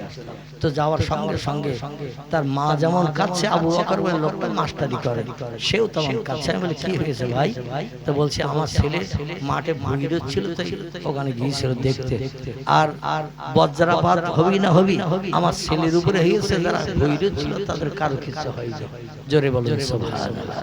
তো আমার সেই ছেলেটা মারা গেছে, তার স্ত্রী বিধবা হয়েছে, একটা বাচ্চা মেয়ে রয়েছে, খুব দুশ্চিন্তায় পড়েছে, হুজুর দোয়া করবেন, আমি কি করি। তো যাই হোক, মানে কাজ করতেছে তারা, তাদের ঘরে পড়েনি, যে ছেলেটা আলী বসে দিয়েছে কাজ দেখতেছে, তারই ঘরে বজ্রাপাত হয়ে গেছে। আসলে ওর মরণটা আল্লাহ রেখেছেন ওই জমির আলীর উপরে বর্ষার সময় পানি মাথায়। কোন ব্যক্তি বাড়ি থেকে ভালো খেয়ে দিয়ে বেরিয়ে গেল, রাস্তায় গাড়ি চাপা পড়ে অ্যাক্সিডেন্টে মারা যায় না। কোন ব্যক্তি রোগ হয়েছে দীর্ঘ 6 মাস 8 মাস 11 মাস বাড়িতে অসুস্থ, বলছে আপনজন আত্মীয়স্বজন বললে একটু বলো ডাক্তার দেখাও, হসপিটালে ভর্তি করো। তো বাড়ি থেকে নিয়ে হসপিটালে ভর্তি করেছে, 2 দিন মাথায় 3 দিনের দিন দেখা যাচ্ছে হসপিটাল বেডে মারা গেছে। আবার কাউকে দেখবেন হসপিটাল থেকে ট্রান্সফার করেছে, রেফারেন্স করেছে, আরজি করে নিয়ে যাও, আরজি করে যেতে যেতে রাস্তায় অ্যাম্বুলেন্সের ভেতরে মরে। এ ঠিক হয় না? আল্লাহ যেখানে মরণ নিহিত রেখেছেন, মরণ সেখানে হবে। এই জন্য আমরা এই খবরটা জানি না। আচ্ছা, যদি কেউ জানতাম আম গাছের ডাল ভেঙে তলায় পড়ে মারা যাব, জীবনে আম গাছে ওঠা দূরে থাক, আম তলা দিয়েও কি যেতাম। বলে বাড়ির সামনে বড় আমড়া গাছ আছে, বিলাতি আমরা, যে আমরা টক না, মোটা মোটা আমড়া হয়েছে। বাড়ির মেয়েরা বলছে বাড়িতে নারকেল আছে, আমরা পারো, আমরা দিয়ে ভালো করে নারকেলের দুধ দিয়ে খাটা করব। এখন গাছটা অনেক উঁচু গাছ, বাড়িতে তেমন লোগালোগি টোগি নাই। তো বলে এক কাজ করি, তাহলে অন্তত পায় নারকেল গাছ ছোটা মতো দড়ি দিয়ে আমরা গাছের উপরে উঠে বড় বড় মোটা মোটা পাকা পাকা ধরে না আমরা। এখন ডালের মাথার দিকে আমরা ঝুলতেছে থলি থলি, একটা ডাল ধরেছে আর একটা ডাল দিয়ে একটু আমরা থলির দিকে এগিয়ে গেছে। আমরা ডাল শক্ত না হালকা হালকা, পায়ের ডালটা ভেঙে গেছে, মাথাটা ধরা ছিল এক হাতে, সঙ্গে সঙ্গে ওটাও ভেঙে তলায় পড়েছে। কিসের শব্দ হলো? বাড়ির মেয়েরা নারকেলের দুধ দিয়ে একটু খাটা খাবে, আমরা খাটা খাওয়া মাথায় উঠে গেছে, শব্দ হয়েছে, বেরিয়ে দেখে খোকার বাপ পড়ে গেছে। বলে তাড়াতাড়ি অন্তত যাদের 4 চাকা গাড়ি আছে ডাক, তাড়াতাড়ি হসপিটাল নিয়ে চল। গাড়িতে তুলতে তুলতে দেখা গেল লাশ ফেটে গালমুখ দিয়ে রক্ত বারে হতে হতে বাড়িতেই মারা গেছে। আমার ভাইরা, কারো মরণ যদি আল্লাহ পানিতে রাখে, পানিতে আপনি হাজার চেষ্টা করলেও তাকে আটকে রাখতে পারবেন না। জামার বাড়ি নদীর ওপারে, নৌকা যোগে নদী পার হতে হয়, ব্রিজ টিরিজ নাই, নৌকায় করে নদী পার হতে যাচ্ছে, নৌকা ডুবি হয়ে গেছে, সবাই সাঁতরিয়ে ডাঙে উঠেছে, ওই লোকটা কিন্তু সাঁতার দিয়ে উঠতে পারে নাই। এমন ঘটনা ঘটে না। আল্লাহ পাক কিছু জিনিস নিজের হাতে রেখে দিয়েছে, এটা বান্দারে দেন নাই। কিছু জিনিস আল্লাহ বান্দারে দেন নাই, তাও বান্দারা আল্লাহরে নেয় না। আর আল্লাহ যদি সব জিনিস বান্দারে দিত, আল্লাহরে অনেক আগে মানুষ আল্লাহরে নিত না। ঠিক না ভুল? কবে কিয়ামত হবে, দুনিয়া ধ্বংস হবে কবে, এটা আমরা কেউ বলতে পারবো? পশ্চিম দিকে কবে সূর্যোদয় হবে, ডগমগ করে ঠেলে উঠবে, আমরা কেউ বলতে পারবো? মায়ের পেটে যে বাচ্চা আছে, ডাক্তারি পরীক্ষা এখন ছেড়ে কিনে মাঝে মাঝে তথ্য দেয়, কিন্তু এই তথ্যটা কিছুটা সত্য হয়, আবার কিছু মিথ্যাও হয়। আমার গ্রামে একটা ছেলে আছে, তার 5টা ছেলে, স্ত্রী 6 নম্বরে প্রেগনেন্ট হয়েছে, সন্তান সম্ভবা। বলে একটা মেয়ের চিন্তা ভাবনা, তাদের 5টা ছেলে, একটা মেয়ে হলে ভালো হয়। তো 6 নম্বরে আল্লাহ তার স্ত্রীকে প্রেগনেন্ট করেছে। প্রেগনেন্ট হওয়ার পরে মেয়েদের প্রতি মাসে মাসে যে রোগটা হয়, রোগ বন্ধ হয়ে গেছে, মানে সন্তান সম্ভবা হয়েছে, এটাই নমুনা টপ করে বোঝা যায়। যতদিন প্রতি মাসে মাসে রোগ হবে তখন প্রেগনেন্ট থাকবে না, যখনই প্রতি মাসে মাসে রোগটা সেরে যায় তখনই বোঝা যায় প্রেগনেন্ট হয়েছে। 2 মাস 4 মাস হয়েছে, স্বাভাবিকের থেকে পেটের একটু উচ্চতা বেশি, বলে একটু পরীক্ষা নিরীক্ষা কর, আবার ছেলে হলে ঘর বাঁধবো কোনে, জায়গা দেবো কোনে, জায়গা জমি তো তেমন কিছু নেই, আবার ছেলে 5টা, আরেকটা হলে তো 6টা হবে, 6টা ছেলের ঘর বাঁধার জায়গা নেই। আবার তাদের ভবিষ্যৎ জীবনে সুখ দুঃখের জন্য আমার তো অর্থ সম্পদ নেই, চল ডাক্তারের কাছে পরীক্ষা করতে যাই। আমাদের বসিরহাট, আমার গ্রামের তো বসিরহাটে ডাক্তার দেখাতে নিয়ে গেছেন, নাম তার বলছি না। বসিরহাটে ডাক্তার দেখাতে নিয়ে গেছে, বিজ্ঞানী পরিকল্পনা মেশিন দিয়ে যাচাই করে বলছে পেটে আবার ছেলে। ডাক্তার কি বলতে 5 নম্বর ছেলে, পরস্পর ছেলে, 5টা ছেলে। 6 নম্বরে তোমার স্ত্রীর পেটে আবার ছেলে, বলে আবার ছেলে হবে, যে দুশ্চিন্তা সেই দুশ্চিন্তা। স্ত্রী বলছে আসে যখন তো আর নষ্ট করবো না, আল্লাহ যখন ছেলে দেশে হোক। স্বামী বলছে তা তুই যা করিস তাহলে তাই হোক। 9 মাস 10 দিন কাল অতিবাহিত যেই হয়ে গেল, সবাই চিন্তা ভাবনা করে আবার ছেলে হবে, 5টা ছেলে 6টা হবে। বাচ্চা ডেলিভারি হলো, যদি দেখা গেল একটা মেয়ে। কি হয়েছে আমার ভাইরা? 6 নম্বরে হয়েছে মেয়ে। মেশিনও মাঝে মাঝে ফেল করে না, করে না, মেশিনও মাঝে মাঝে ফেল করে। কিন্তু আমার আল্লাহ পাকের কোন কাজে কোনদিন ফেল হয়? ফেল হয়? আল্লাহর কাজে কোনদিন ফেল হয় না।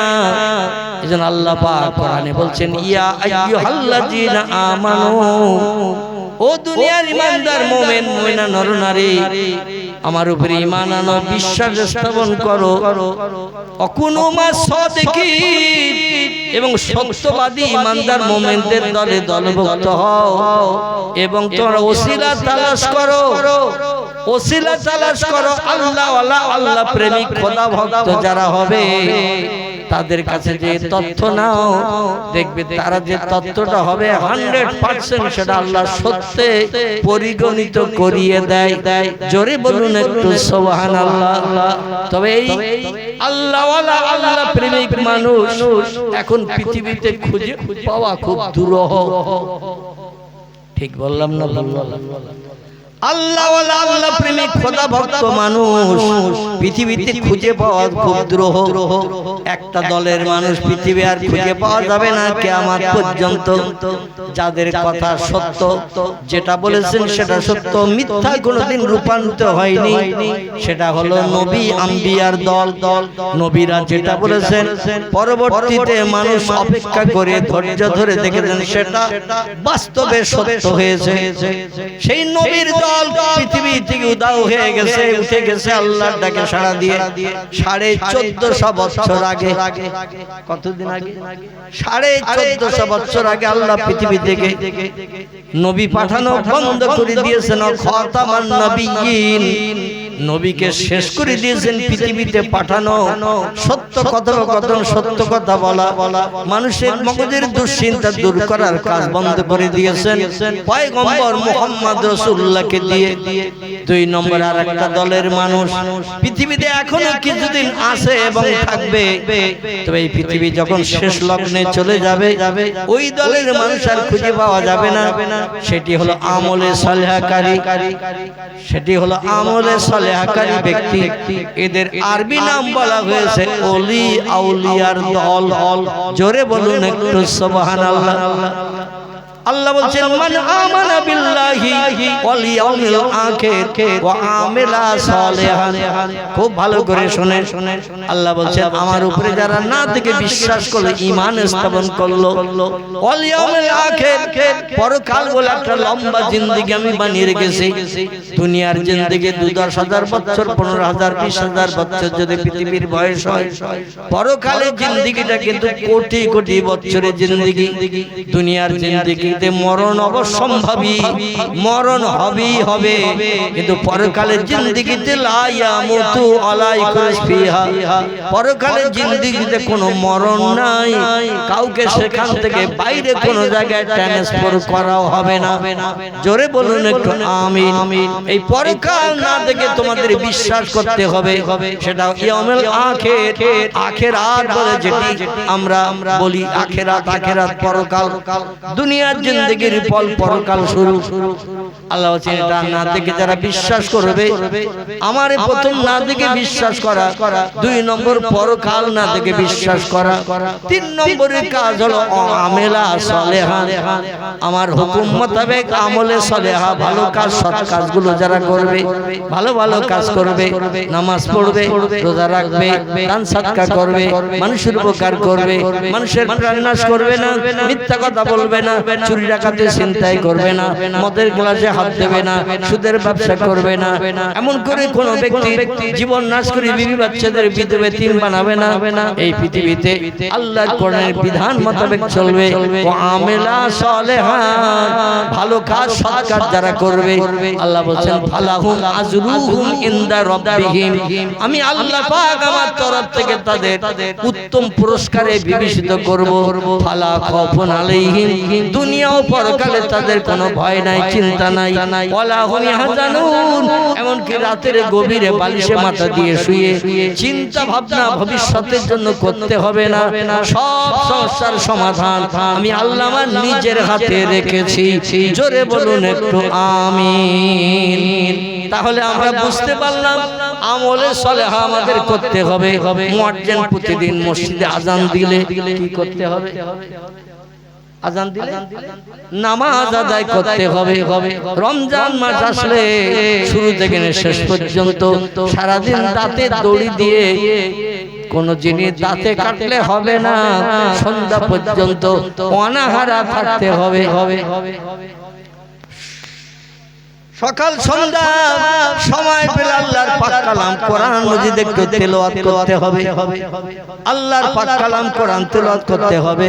ওয়াজাক্কির ফাইন্না যিকরা তানফাউল মুমিনিন। আর যখন তুমি কোন জায়গায় নির্জন জায়গায় থাকবে, নিঃসুবাতায় থাকবে, আমি আল্লাহ আমার নামের জপ জিকিরের স্মরণ, সুবহানাল্লাহ, আলহামদুলিল্লাহ, লা ইলাহা ইল্লাল্লাহ জিকির একটু বেশি বেশি করে করো। কারণ ওয়াজকুরুল্লাহ কাসীরাল লাআল্লাকুম তুফলিহুন। আমার নামের জিকির, আমার নামের স্মরণ যারা পৃথিবীতে বেশি বেশি করে করবে, আমি আল্লাহ তাদের সব পরীক্ষায় সাকসেসফুল করিয়ে কোটি কোটি বছরের জন্য আমার জান্নাত তাদের জন্য হালাল বানিয়ে দেব। জোরে বলুন আমিন। তার আজকের আমার বক্তৃতার মূল উদ্দেশ্য হলো আজকের আসি কালকে থাকবে না। আজরাইল কখন আসবে, চাবি মোড়া দেবে, চমকের কানেকশনে দেহ থেকে প্রাণ বার করে নেবে, আমরা সে দিন জানি না। কবে মরণ হবে, কোন দিন হবে, কি মাসের কত তারিখ, কি বার, সেটাও জানি না। এই জন্য যখন তখন আজরাইল আসতে পারে না। 2000 টাকার নোট 100 করে বান্ডেল করে 10টা যদি আজরাইলের সামনে আসলে ধরা হয়, ও 2000 টাকার নোট 100 করে 10টা বান্ডেল দিলে রেখে দিয়ে চলে যাবে তো নাকি?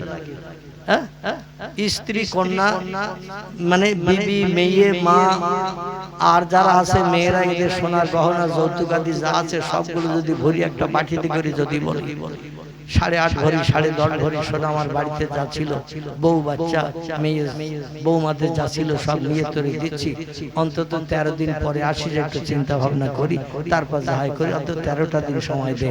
ও সময় দিয়ে সোনা দানাগুলো নিয়ে যাবে তো নাকি? আচ্ছা, এই সোনা দানা ওদের কোনো লাভ আছে? আচ্ছা, ফেরেশতারা খায় তো ফেরেশতারা খায় না? ওরা পানি পান করে? ওরা পানিও পান করে না। আচ্ছা, ওরা কি বাজার ঘাট করে? ওরা কি রান্না বান্না করে? ওরা কি চাষবাস করে? ওদের কোনো কাজ নাই। ফেরেশতাদের কাজ হলো আল্লাহর নামের জপ জিকির 24 ঘন্টা দৈনন্দিন করা। যতদিন বেঁচে আছে, আগামীতে যতদিন থাকবে ততদিন শুধু ওদের কাজ হলো আল্লাহর নামের জপ জিকির করা। বিনা প্রয়োজনে, বিনা চাহিদা মেটানোর জন্য ওরা আল্লাহর নামের জপ জিকির করে না। আল্লাহ ওদের নূর দিয়ে বানিয়েছেন, সেই জন্য ওদের কাজ হলো 24 ঘন্টা দৈনন্দিন আল্লাহর নামের জপ জিকির করা। পৃথিবীতে দুটি দলের মানুষ ফেরেশতাদের মতো আল্লাহর নামের জপ জিকির করেছেন। একটা হলো নবী আম্বিয়ার দল, পৃথিবীতে আর কোনো নবী আম্বিয়া নাই। একটা হলো ওলি আউলিয়ার দল, এখনো আগামীতে কিছুদিন থাকবে। যতদিন মানুষ সত্য কথা বলবে, যতদিন মানুষ আল্লাহর উপরে বিশ্বাস স্থাপন করবে, আল্লাহ শক্তি সাহায্যকে মানুষ যতদিন পর্যন্ত হৃদয়ে দৃঢ় প্রতিজ্ঞাবদ্ধ বিশ্বাস করবে যে আল্লাহ শক্তির উপরে, ক্ষমতার উপরে আর কোনো ক্ষমতা নাই, আল্লাহ আমার জন্য যেটা করেন সেটাই যথেষ্ট, এই মনোভাবটা মানুষ যতদিন মনের ভিতরে রাখবে ততদিন ওলি আউলিয়া পৃথিবীতে থাকবে। তবে ইবলিস শয়তানের দলের মানুষ এখন দৈনন্দিন লক্ষ লক্ষ মানুষ পৃথিবীতে ইবলিস শয়তানের দলের মানুষ নতুন নতুন আবির্ভাব হচ্ছে, নতুন নতুন তৈরি হচ্ছে। বিজ্ঞানী পরিকল্পনা, যন্ত্র মেশিন এত বেশি বেশি বিজ্ঞানীরা বানাচ্ছে, সামনে এমন একটা দিন আসছে মানুষ আর আল্লাহ বলে মানতে চাইবে না। যা দরকার হবে মেশিন করে দেবে, যা দরকার হবে বিজ্ঞান সেটা করে দেবে। আল্লাহর সাহায্যের প্রয়োজন মানুষের লাগবে না। আর বিজ্ঞান যখন তখন এনি টাইম সুইচ টিপলে কাজ হয়ে যাবে। তখন বলে আল্লাহ নাই, যা চাচ্ছি তো বিজ্ঞান দিচ্ছে, আর যা চাচ্ছি বিজ্ঞান দিচ্ছে, বিজ্ঞানের যন্ত্রপাতি মেশিনের মাধ্যম দিয়ে পাচ্ছি যখন, তাহলে আল্লাহর ইবাদত করে কি লাভ? মসজিদে আর যে কি লাভ? রমজান রোজার কি লাভ? এমন একটা দিন আসবে সামনে মানুষ আর মসজিদ বুকে হবে না, ইবাদত আর করবে না, আল্লাহর নামে জপ জিকির করবে না, রাস্তাঘাটে চলবে। হোসট যদি খেয়ে নখ উঠে যায় তো বাপ গো মারো মা গো বিজ্ঞান দর্শন করে ডাকবে, ও আল্লাহর নাম আর জবানে উচ্চারণ করবে না। সেদিন সামনে আগমন করছে হাজির। আর এই সামনে আগমন হওয়ার আগে আল্লাহ যেন আমাদের ঈমানি হালাতে পৃথিবী থেকে বিদায় করিয়ে কবরে যাত্রীদের সঙ্গে আমাদের সকলকে একই যাত্রী বানান। সকলে বলুন আমিন, জোরে বলুন আমিন। সকলে উঠে দাঁড়িয়ে যান। নবীজি